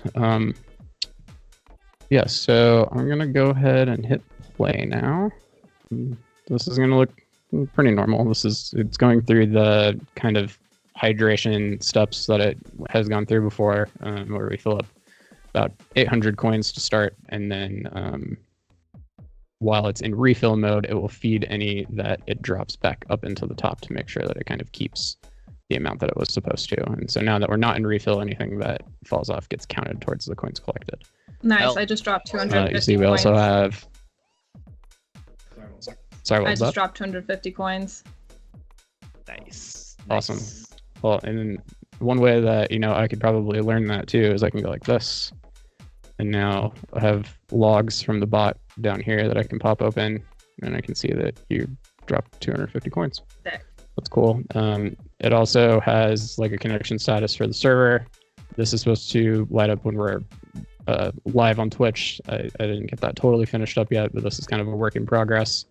Also have a couple other idealized controls up here that don't really do anything quite yet. Some of them do, some of them don't. But like, for example, over here, I can change this to a screen. And I can do that. And I can make this the scoreboard. That's cool. Let's see what else. There are... Oh, that's not going to go away now. I'm going to just restart this. There are new things that will happen if 100 bits are given or more. For every 100 bits, we will spawn a crystal. So I'll do a few here just to demonstrate, and that kind of looks like this. And so these are... Ooh, that's new. Oh shit! Cool crystal things. Dang, look at that. And so yeah, every 100 bits should spawn one of those. And then we have the engrams that spawn because of the subs. We had those before. These now derive from a set of different possible mesh shapes. So you'll see like there's a couple diamond-looking ones there. It just kind of picks a random one when those spawn. And then the crystals and the engrams, as you can see over there, are counted independently of the coins. Nice. So we can kind of have running totals for all of those things. Another thing I did is I made some fixed camera angles. This one is on a rail and slowly kind of pivots back and forth, kind of creates some nice dynamic motion of the board, and it'll just do this forever. Basically, it just hits one edge and then bounces back to the other. If I hit number 2 here, we got another fixed angle here. It's kind of down on the edge of the board, so we can watch the nice, satisfying coins falling off. We'll get a couple more added here. And yeah, under the hood, as I explained, I'm getting a lot more information than I was getting before. I can see who's adding coins, how many they're adding. I can see who's cheering, who's adding bits, who's subscribing, and all of that stuff. And the long-term idea is that things like this scoreboard will we'll have another version of that manifests maybe over there that can show messages and a leaderboard of who's subscribed for the longest or donated the most bits or dropped the most coins or what have you. All of that's kind of being tracked in this system now. So that's cool. I think one of the coolest things that I can do that I do want to talk about though is, one sec, this is going to take me a minute to set up, so feel free to waste some time. I was eating French toast. Okay. Drop some coins. Or if you have questions, I'll try to answer them while I'm doing this. Yeah, I don't think you broke it, FICO. He's doing stuff. Yeah, I am doing stuff. Oh, it's very sad right now. I don't have it focused, and since it's not packaged, falling. I don't think plants have blood. Do they? No. Well, I'm thinking about like an analog for blood, you know? I guess it could be like the, because there is sort of like a vascular structure inside of plants. Yeah. They carry like sugars, you know, and like waste that turns into gas that they emit. I gotta turn my OBS off oxygen. for a second. But yeah, I see what you mean, Photon. Juice is kind of like fruit blood, you know? Especially if it's a red fruit and you're just like smashing it to get that juice. Yeah. What do you mean? Like red fruits don't necessarily have red juice. What do you mean? Apple. In your face. That's on the outside and not all apples are red. Oh, no. Veto. Yo, look. Chat went crazy. Apples, beets, like. Beets are red, bro. Simmer down. Yeah, no, you're wrong. FICO beets is beets are very also red. not a fruit. I guess you could have like golden beets, but I don't know. Yeah, it's also not a fruit. That's a tuber. Red bell Tomatoes, pepper. strawberries, raspberries. Wait. Yeah, bell pepper is a fruit, isn't it? Yeah. Technically, if there's seeds, yes. Yeah, I don't bell know pepper's a fruit. Are. But that is a know whack ass tomatoes. fruit. Bell pepper is worst pepper. There's just no flavor. What do you mean? There's such a distinct flavor. If you want that, eat a jalapeno. It tastes like a bell pepper, but it's spicy. Well, yeah. Okay, I got it will working. always use a Check it out. jalapeno. Okay, Tony, got it working. Sweet. Oh, you're kind of hold on. I don't understand that statement. What if I don't want either. spice, bro? Spice for what do you life. mean? Spice is what? Okay. I didn't want to say There it, you go. Michael, but I was thinking that. Okay. Do you see? Oh, look. You're up on the mega board. I don't know what it's called. I'm calling it a mega board. It's the first thing that came to my head. Yep. So I have a thing set up where I can pipe OBS into Unreal while it's running. And so I have, this is fucked up right now because like the thing that you're seeing on stream of my Unreal is OBS streaming from one computer to the other. But then I have a second instance of OBS that's streaming like Vince's camera into Unreal that then gets streamed out. It's crazy, but it does work. I just have to like make sure I start things in the right place in the right order and stuff, which is why I had to like close it and reopen it. But it can Tony, be can you. you It can put just us be like where a the random trees video are? file. I'm sorry, what? Can you put us where the trees are? Probably, yeah. That's I can put it anywhere at any size. Yeah, this is just like the way that I had it set up, and then I have these like buttons up here where like I can change it to the test pattern, or I can change it to OBS, and I can make this side the screen, and I can make that the test pattern, or I can make that Vince, and I can make this side. I didn't put the scoreboard over there yet, but yeah, so you can do that all day. And in theory, I could have 2 OBSs, and once I have that all figured out, yeah, it should be really cool. I should be able to do some really interesting stuff with it.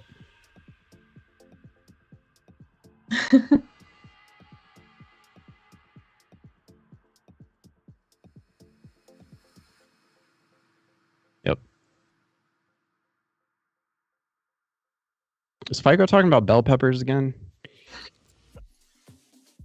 Yep. Is He was this a asking me normal about thing bell for peppers him? last night. He was asking me about them last night.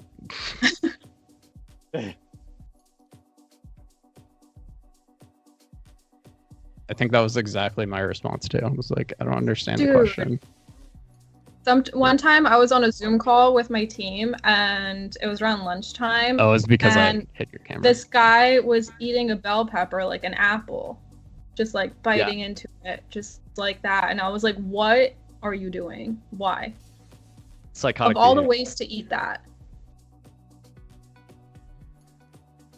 Some Alex Honnold shit. Totally Alex Literally Honnold Alex shit. Honnold. I don't know yeah. who that is. He's the free solo guy. If you've ever seen that movie where he like free solos El Capitan. You have not seen that? What words you have said right now. Okay. All right. So El Capitan is a massive rock face in Yosemite. It's like the Half Dome thing. Okay. You know what I'm talking about? Oh, so okay. Yes, I know who this is. Thing.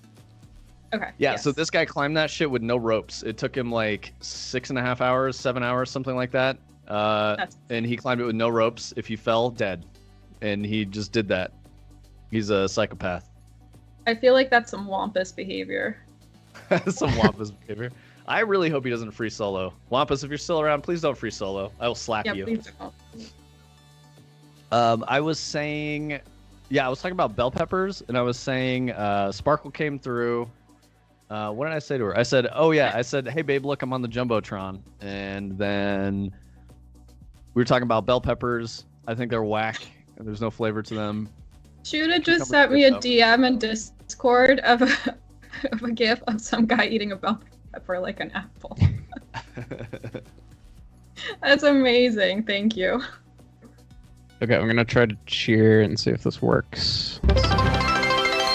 Boom. Hell yeah, 100 worm. Did we get a crystal? Oh shit. Maybe.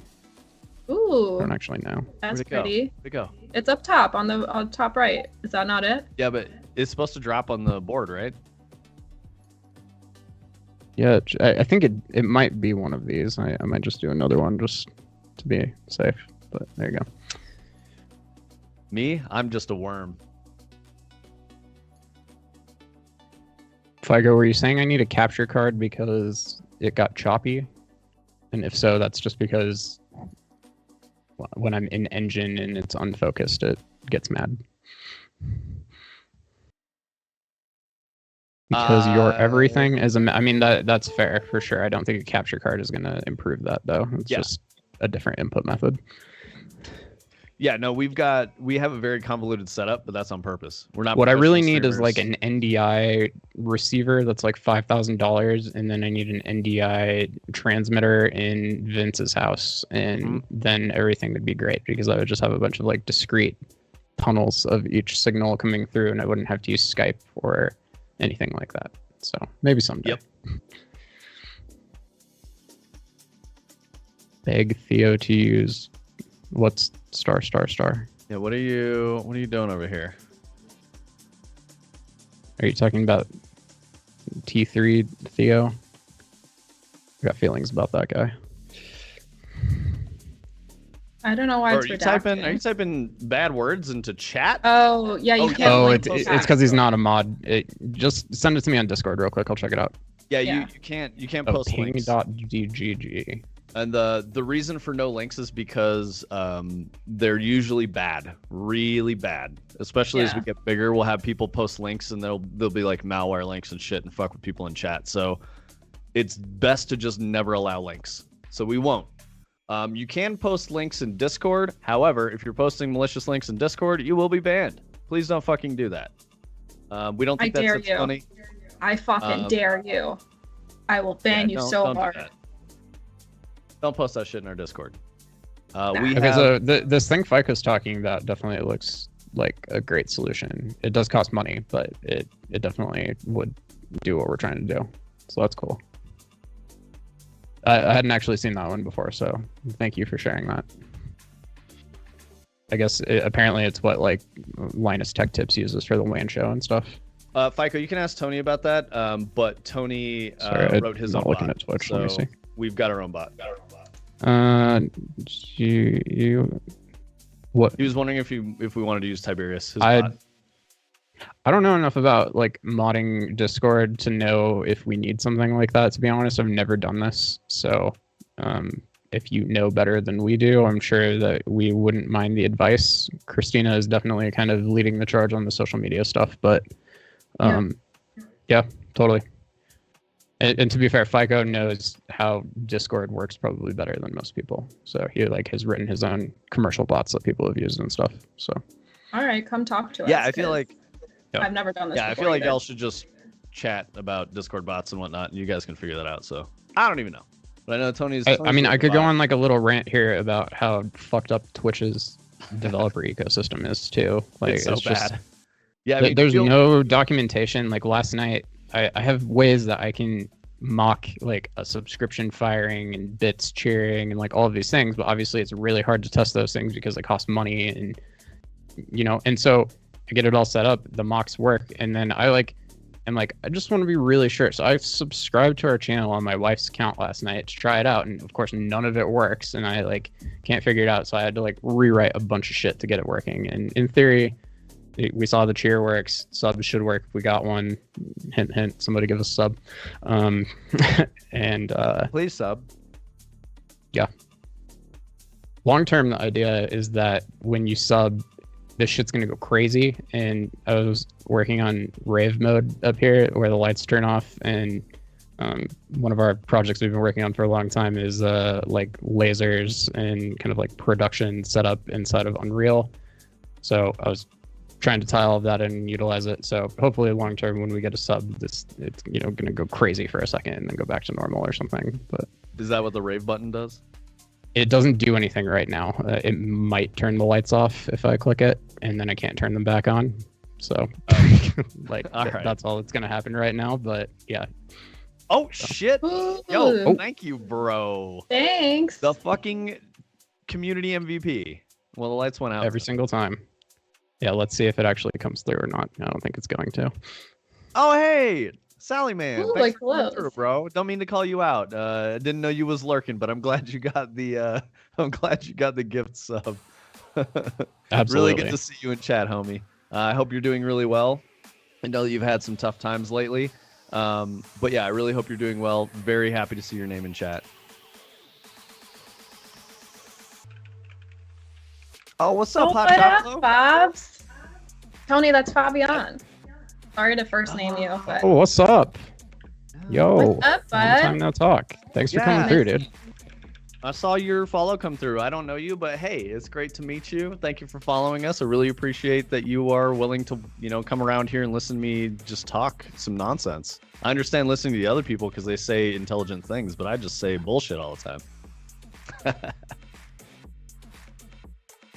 Yeah, Hot Chocolate and I and Tony worked together at our old agency, and he's the best. We used to talk literally every single day, and That's after awesome. I left, we don't talk every single day, and it's very, very sad, and I miss your face, dude. Welcome, gamer. In case Christina didn't give you the rundown, I'm just going to do it anyway because we've got some other people out here. We talk about game dev and creation and art and all this stuff, and we're this is what we do on Wednesdays from 10 to noon Mountain Time. So our stream is actually done here in about 10 minutes. We might go a little bit longer. We're looking at the coin pusher.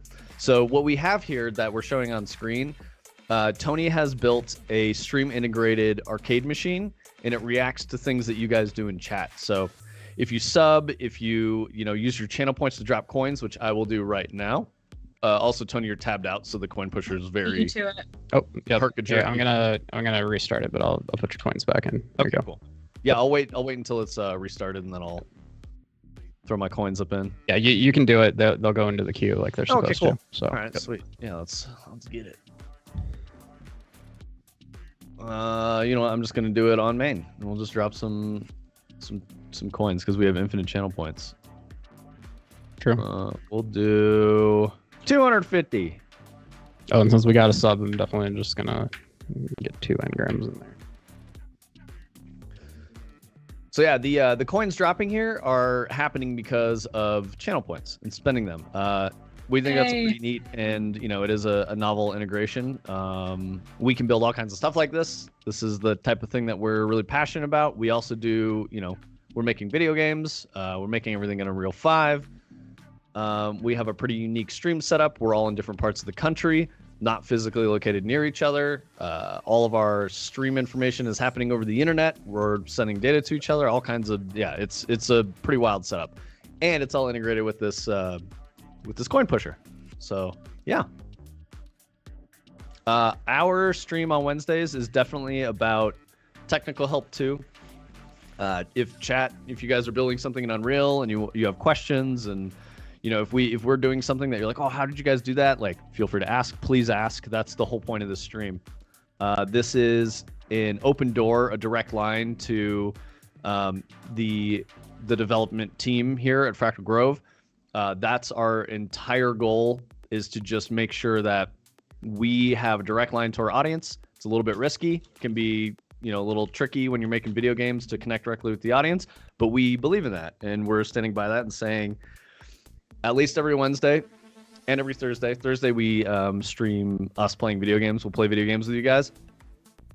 So Wednesdays, if you want tech help and you want to reach out to us and talk to us directly about things that we're doing or making, or a game that you've bought, or something that we've made that you've used or purchased, this is the place for you to talk directly to us.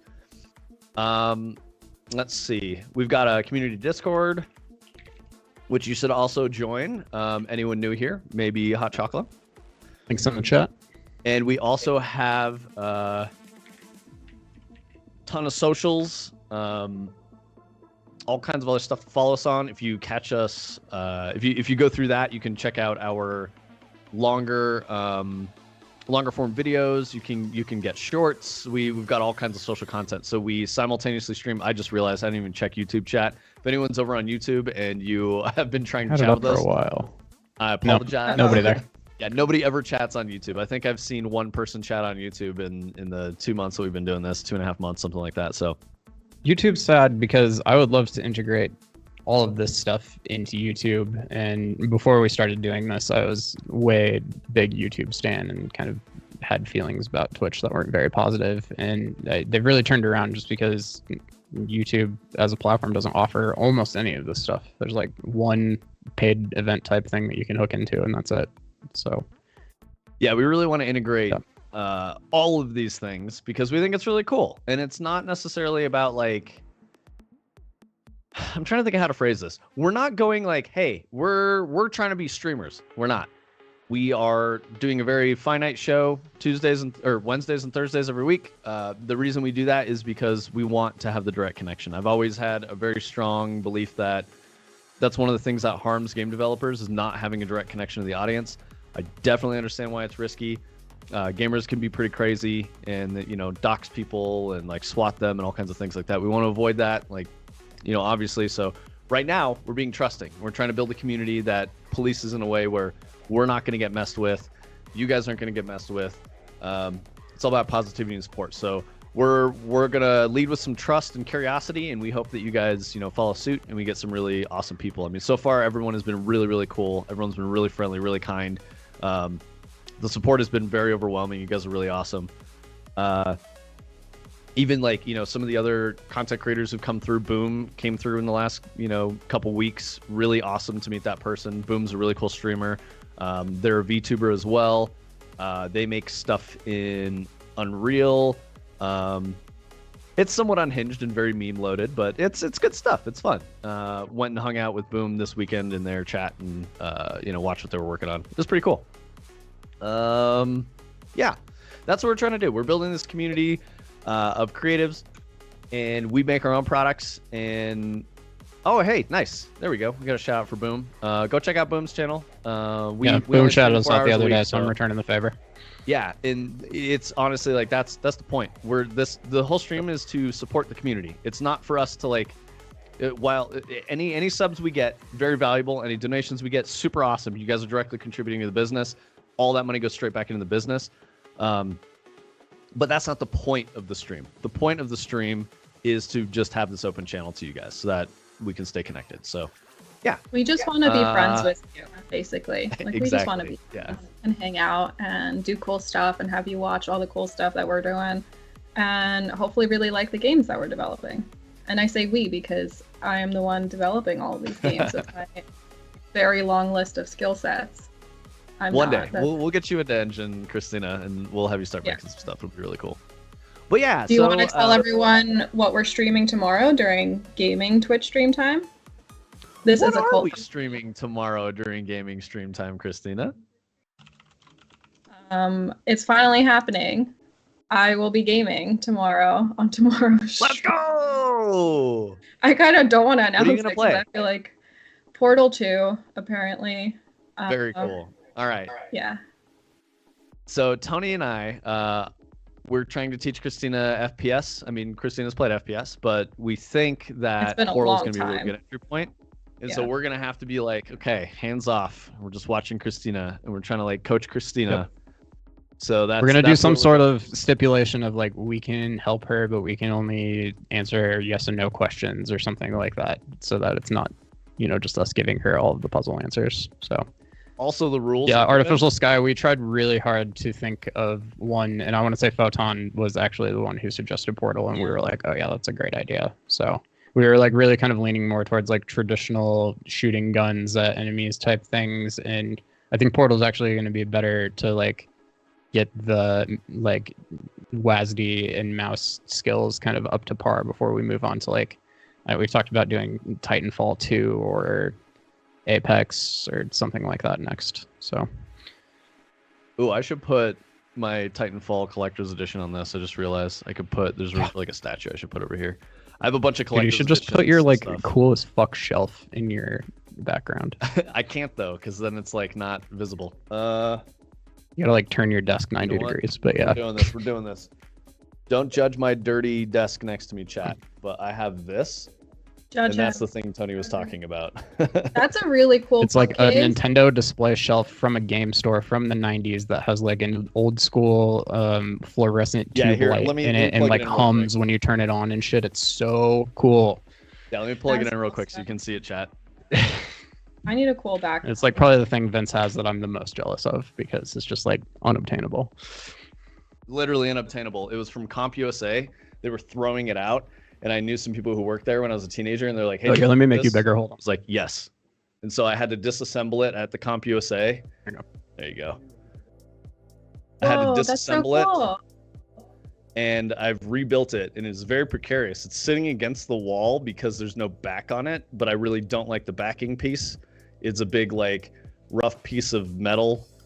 It's unwieldy. It has been a pain in the ass to deal with, and it makes the shelves much thinner because that was a display case for Game Boy and N64 cartridges. So, but yeah, Tony wants me to display that. I have so many cool like video gamey things because it's my life. I love it. I love games. Always have. Very important to me. It is cash money. Yeah, you should definitely make that your background. And yes, that is the Master Chief Deluxe Edition thing. Halo, I think it was Halo 3. Hold on. Man, we might need to just do like nerdy memorabilia stream sometime because I got a big collection I could whip out. Yeah, Halo 3 Master Chief. I think Halo 3 actually might even be in here still. Check it out, boys. It was like wide open, just flopping around in here. Amazing. Oh, this is Halo 3 Essentials. I don't know what the essentials are, but Halo 3. Oh, Photon has a hot button question. Before the stream ends, favorite game ever? Go. Okay, obviously this is directed at me, so I will answer first. I mean, your answer would be interesting, so go ahead. I spoke too soon. I don't know which one's my favorite. I'm just gonna go with Stardew Valley because it's the one I played the most in the last 2 years, so that's the only reason. Yeah, Vince, we should do favorite game of all time and then game with most hours on Steam. Oh boy. Yeah, okay. I'm gonna pull up my Steam real quick just so I can answer that. Favorite game of all time. All right, so this is tricky. And it's tricky for a couple reasons because I have favorite games by genre. I think favorite shooter of all time is probably Halo 2. I really, really like tac shooters too. Like I play tons of different shooters. But I think Halo 2, just because it was like a moment for me. Favorite single player narrative experience was Half-Life 2 until The Last of Us, the first one, came out. And so I think Last of Us is still my favorite single player narrative experience. But Tony, there was one that I think beat it. Do you remember what that one was? Single player narrative experience. Yeah, I just can't fucking remember. Anyway, Last of Us was fantastic. I put Death Stranding really high too because I think it's a very awesome and risky type of a game. Mass Effect series. I can't say like any specific game because they all kind of matter together. Let's see. Favorite deck builder, Inscription. I could probably keep going for a little bit. So while you answer, Tony, I'm going to look up my hours. Yeah, I'm having a hard time picking one. For a very long time, I may have gone with Ocarina of Time. I still think that's one of the better games ever made still. Also, Super Metroid is just, I'm going like very classic retro games here, but these games have literally never been topped in my opinion.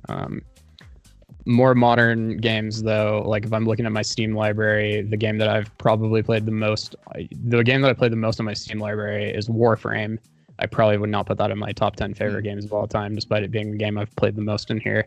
But like my Destiny 2 hours are also not reflected in here, and I think that would be quite a bit higher. And that game would not be anywhere near the top either. So yeah, I agree. If I had to pick some, Risk of Rain 2, Terraria, Dark Souls 3, and Elden Ring. Yep.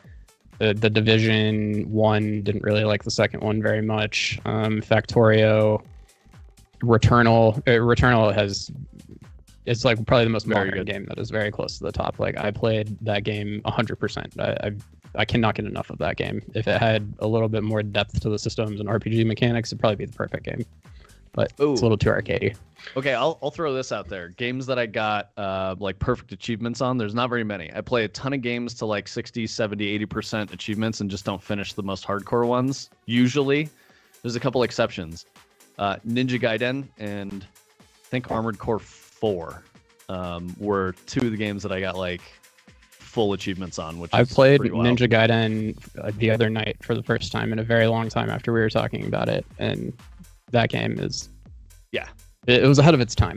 I'll say that game is harder than a FromSoft game. It's so straight up, like no question. So good. Yeah, Ninja Gaiden 2, Sigma and Black are some of my favorite games. I have to say that those are really high up on the list for me. They tickle the like fighting game urge, which I should say, favorite fighting games, 3D fighter, probably a Tekken or a Soul Calibur. Actually, no, Soul Calibur's got to be my favorite for that. I'm a Nightmare player, Siegfried player. I just like giant sword fun. And then let's see, 2D fighter is probably a Marvel game, not just because of all the things I said about Marvel, but that definitely helps. So Marvel 2, Marvel 3 Ultimate, or Dragon Ball Fighters, because Dragon Ball Fighters is very, very, very good. I guess that's not necessarily just 2D fighter, it's specifically tag fighter, but I'm gonna throw that out there too. Tony, how do I look by hours played? Do you know? Yeah, you do. If you're like looking at your like big library grid view at the very top, you can do sort by. I can just put mine on screen. Yep. So I have like a played like filter here that I use, and then I have that sorted by hours played. You can see Steam VR is the real goat here, 3,400 hours.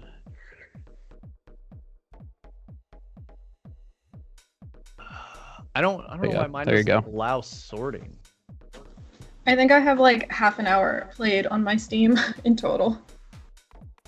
Did you sort by recent games? I just downloaded it on Friday. It's one of these like shelf things here. Like you have to pick this menu here. Oh, so you have to add a shelf? Probably. Yeah, sort by, okay. Yeah. Hours played, there we go, okay. Choose what to display, all games. Okay, here we go. Wild. I did not expect this. My highest count for hours on Steam.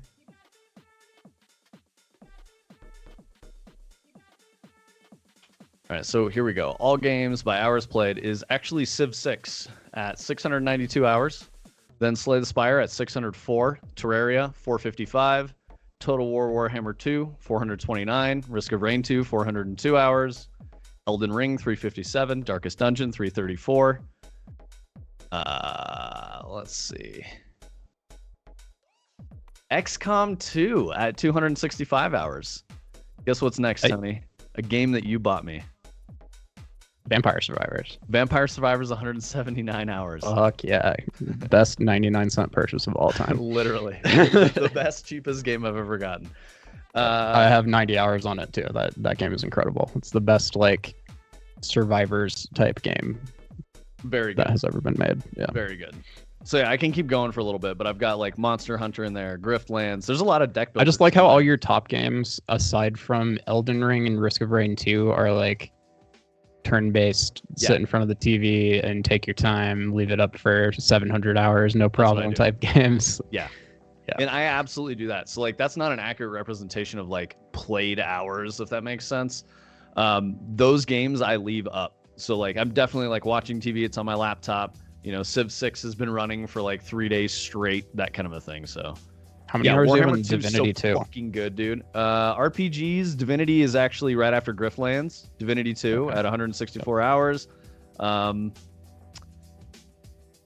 Monster Hunter kind of counts-ish. I don't know. Baldur's Gate is in there as well. Witcher Elden 3 Ring probably counts. So. Cyberpunk. Yeah, FTL. Oh, Metal Gear 5 Phantom Pain. I got about 100 hours in that. Supreme Commander, RTS. I've got about 100 hours of that. This is all on Steam too. So this is like, my shit is completely different on other platforms because I play all kinds of stuff. Oh, hell yeah. Yo, I will play CS. All right. So Christina, you should get CS and you should also get Valorant. Both are free. Actually, I don't know. Is CS2 free? Yep. Okay, cool. Yeah. Okay, as long as they're free, you should get those, and we should play those too, because tac shooters are very, very fun. I will watch. It's been like 14, 15 years probably since I played Counter-Strike, so we'll see if those skills are still there.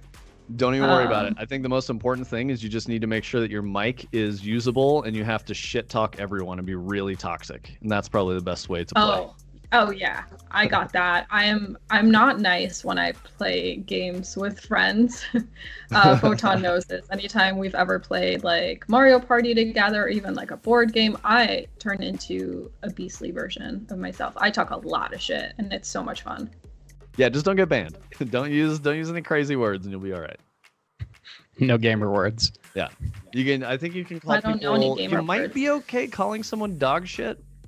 Oh, you know gamer words. They're offensive outside of gaming and offensive inside of gaming. Well, can you say fuck? It's a turn of phrase. I'll explain it to you off stream. Okay. Let's see. Oh, Chrono Trigger's so good too.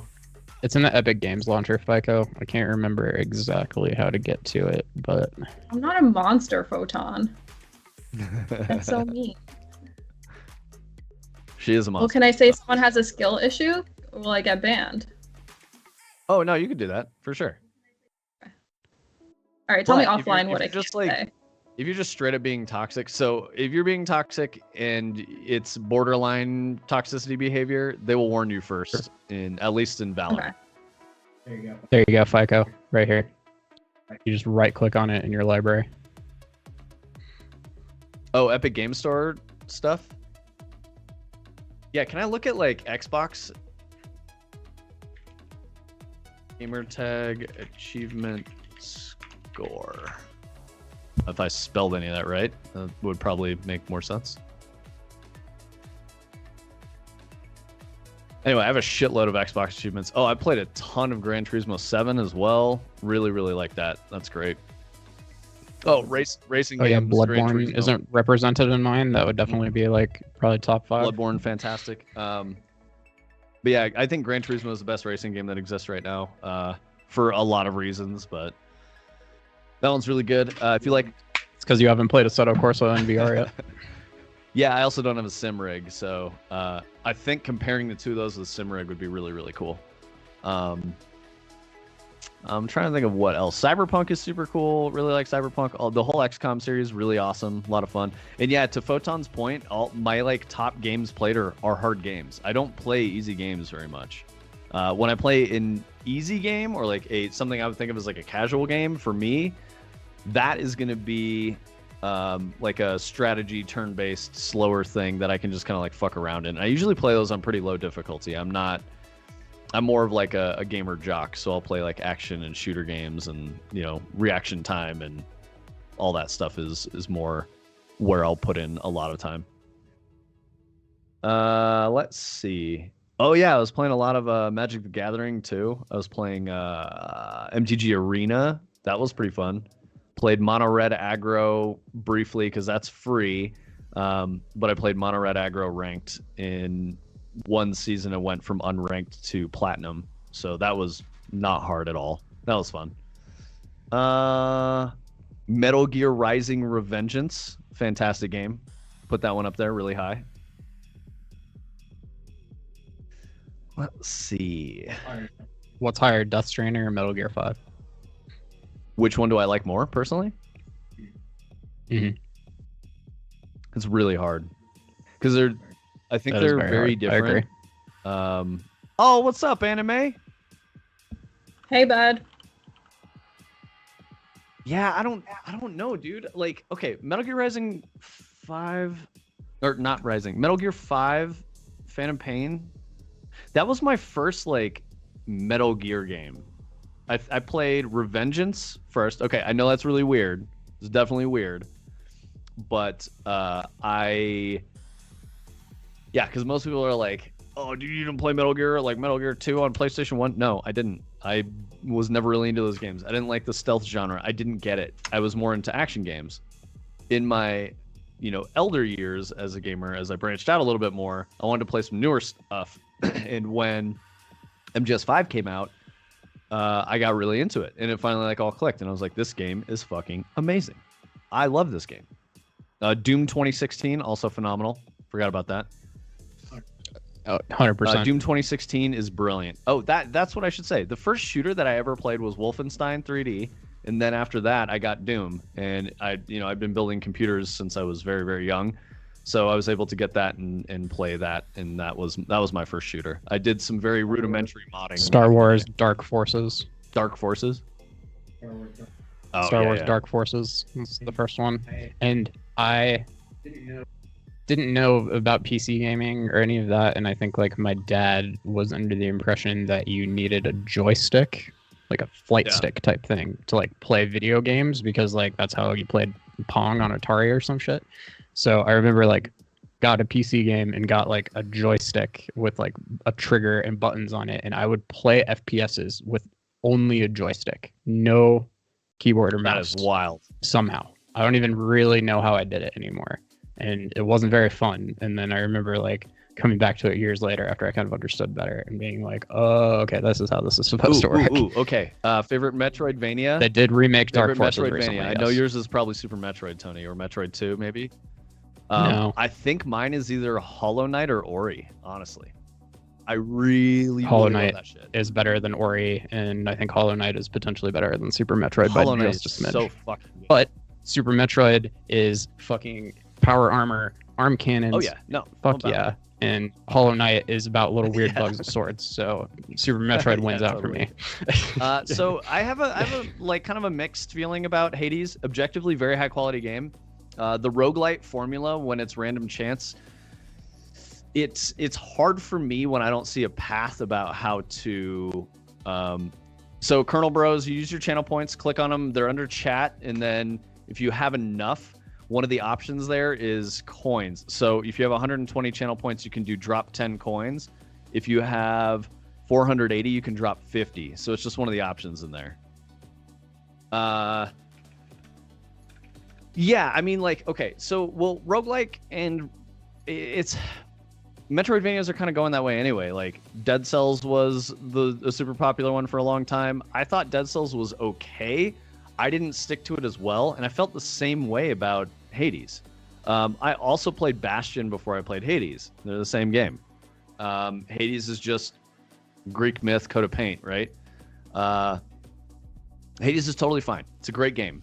The action gameplay is too thin for me to keep me around much longer. Symphony of the Night, fucking fantastic Metroidvania. I mean, Hades feels like you just get a good build and you mash and you win.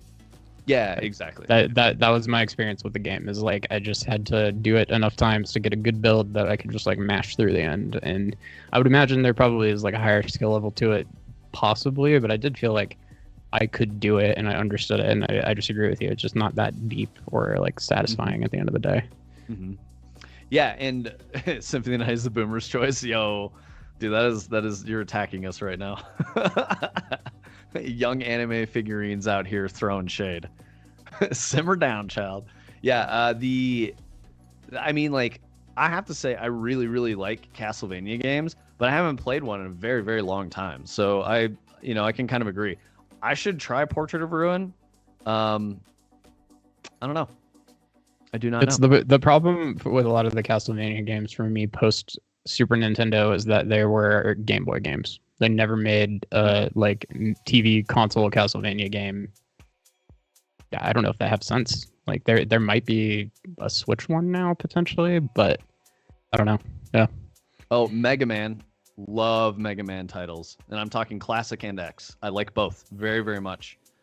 I don't know that I've played one recently outside of Mega Man X10 or whatever it was. The one that Mega Man and Zero, some shit like that on Game Boy Color. I played that one. That was like the last one I played. That was pretty cool. Let's see. What else do I have this if we're talking about Mega Man. Yeah, exactly. Tony's got a Buster Cannon. He's ready to go. Dr. Light called him up and was like, hey, man, you got to go save these people from the evil robots. And he was like, all right, word. He's out there fucking around with Proto Man. As long as I can wall kick and dash and do all of the Mega Man X things, then that's cool. Yeah, exactly. I think that's it. Like, I really like games, and I play games of like every genre. I would say the one that I bounced off of and haven't really touched for a while is mobile. Mobile's kind of really difficult for me to get into. A lot of the monetization strategies around mobile games bother me. I think the best mobile game that I played isn't actually a mobile game. It was FTL on iPad. I can play that shit for hours. And so when we were starting the Coin Pusher, I saw some.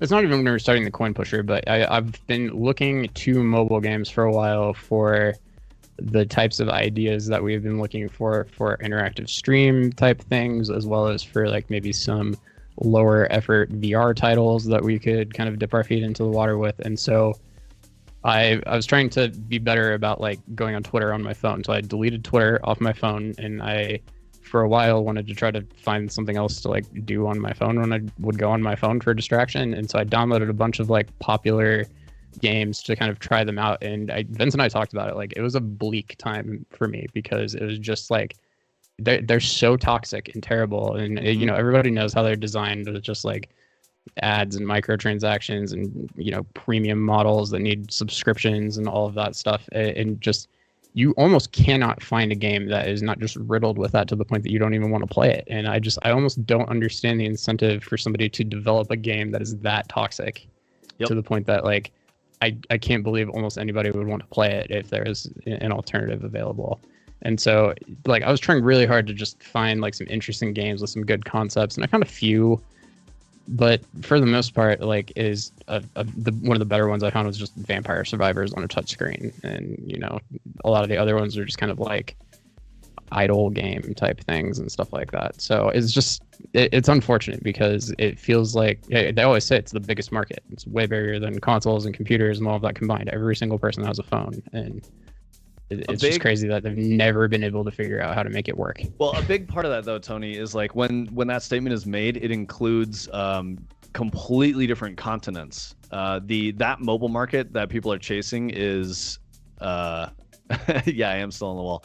That market is like specific to Asia. And the people in those markets don't have game consoles, and they don't have PCs, and they're not gamers. It's not a thing. It's like just not. It's a very burgeoning identity in like, you know, that region of the world. So when they're talking about it, they really, really want to capture, because like, you know, idle games on phones are incredibly popular, and so they just want to break into that market. So it's the stuff that we're talking about, like business, you know, that I've always kind of said, like, if business is driving the thing, like that's not what we're doing here. We want to make art first, and hopefully it's good enough that we can stay in business and you guys buy it and have a good time. I'm sure FICO can talk about like mobile games a little bit too, because he's one of the only people I know who like actively plays a mobile game a lot. Yeah, and I wanted to address Josh's question real quick about Alien Hominid and Castle Crashers. I have a lot of merch from like Dan Paladin and Fulp, I think is his name, Tom Fulp, something like that. So those guys, I have a ton of their merch. I really like those games too. They don't stick super well for me. I say this even though I've like beaten both games more than once. They don't stick super well because they're not really deep. I played Castle Crashers once, and it was with like 4 other people or something, and we literally like bought it, started it up, played the entire thing through, beat it, shut it down. I've never played it again. It's been like 10 years. Yep. But I remember it being really fun. Yep. So yeah. Fantastic game. Pretty thin soup though, I would say. Really good for like a quick, especially like couch co-op. Fantastic. Yeah, I want to say we were playing with like some kind of normie people who didn't really play video games, and they didn't have too much trouble with it and stuff like that. So I was looking for some of my merch that I had for them. It's scattered all over the place, but I've definitely got like last week on stream I was wearing the Bitey Bat hat, which is from Castle Crashers. So I'll grab that real quick.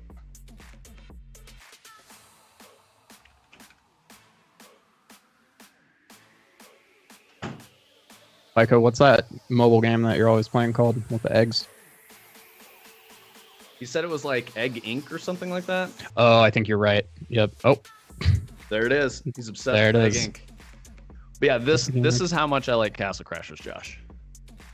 I got this stupid ass hat. Yes, I love that hat. Wait till you can see your prestige. Start from the first egg and soul eggs. Oh, I also have a Castle Crashers belt buckle. Okay. Nerd. I haven't even put it on a belt yet because I don't have like the right kind of belt for it. But I think this thing goes fucking hard. That's cool. It's sick. Just like huge thick belt buckle, like wham! It's almost like a rodeo belt buckle. Cool. I think we're kind of like we're winding down a little bit. Stream's been really good. It might be time for us to call it. Do we have any closing thoughts, Christina? You want to go first? Closing thoughts. Let's see. I am excited to stream tomorrow and play my first game on a Twitch stream. I never thought that I would do that, but I'm excited. It'll be fun. So definitely come through tomorrow and watch me just yell at the computer because I played 30 minutes of Portal 2 on Friday with Vince and Tony, but I had a migraine and I was super nauseous, and the movement of the the little person that you are was just not helping, so I was getting super angry. But hopefully tomorrow will be better. We'll see how I do and how it goes. So come through tomorrow. Come watch me embarrass myself. I do think that the way that game controls a little bit lends itself to motion sickness a little. You're very like smooth and you glide, but yeah, no, it'll be great. Tony, you have closing thoughts? Not too many. I am glad we got to show the coin pusher off. I wish some of the stuff worked like I thought it was going to, but it's okay. Don't worry. We're just gonna keep improving, and yeah, I'm sure we'll either be getting it back out next week or maybe take a week off and get it out the week after that or something. But yeah. Yeah, we can also like pop awesome. it up on stream. We could put it up on stream tomorrow too, and like the corner, make it like a little small thing, and then you guys like while Tony and I are like chatting and Christina's playing, like we can just keep messing with the coin pusher the whole time. It sounds fun. On the link tree in chat one more time. Absolutely would appreciate everybody following our social media accounts if you're not already. I'm sure most of the awesome people in here already are. But yeah. I think that's about all I got. So. Sweet. Yeah, come hang with us on Discord. Yeah, everybody come join the Discord. If you're here, please do. I'm going to go ahead and post it again in chat. This is our community place to hang out when we're not live on Twitch. So when we are live on Twitch, we'd love it if you'd come through and just, hop and chat. YouTube too, if you want to. There's nobody chatting on YouTube, so admittedly, we don't watch it too often. If you don't get any responses on YouTube, please come through Twitch and just let us know. Just say, hey, this is my choice platform, and then we can just make sure we have the chat up too. We can watch both. We are not in the habit because for the... I generally have it up. It just has never... I think Davey's the only person who's ever sent a message on there, so... oh no, sorry. Colonel Bros also did. So yeah. Right. Okay. Yep. So that being said, final thoughts. Please come join our Discord. The support you guys have been giving us is really, really, really fucking cool, and I love watching every stream we do. It just gets bigger. There's more people in chat. We do have a lot of the same people coming through, but that's okay. You guys are awesome. MVP for community support is still Artificial Sky. This guy is goated. He's carrying the whole community on his back right now. So. Yeah, you guys are awesome. Thank you so much, and we will see you tomorrow. Come through, watch Christina play Portal, and discover her inner hardcore FPS game. It's gonna be amazing. I think that's it. Definitely. Later, y'all. Tony, you want to play us out? Yeah, play us out. Thanks, guys. Yeah, I don't.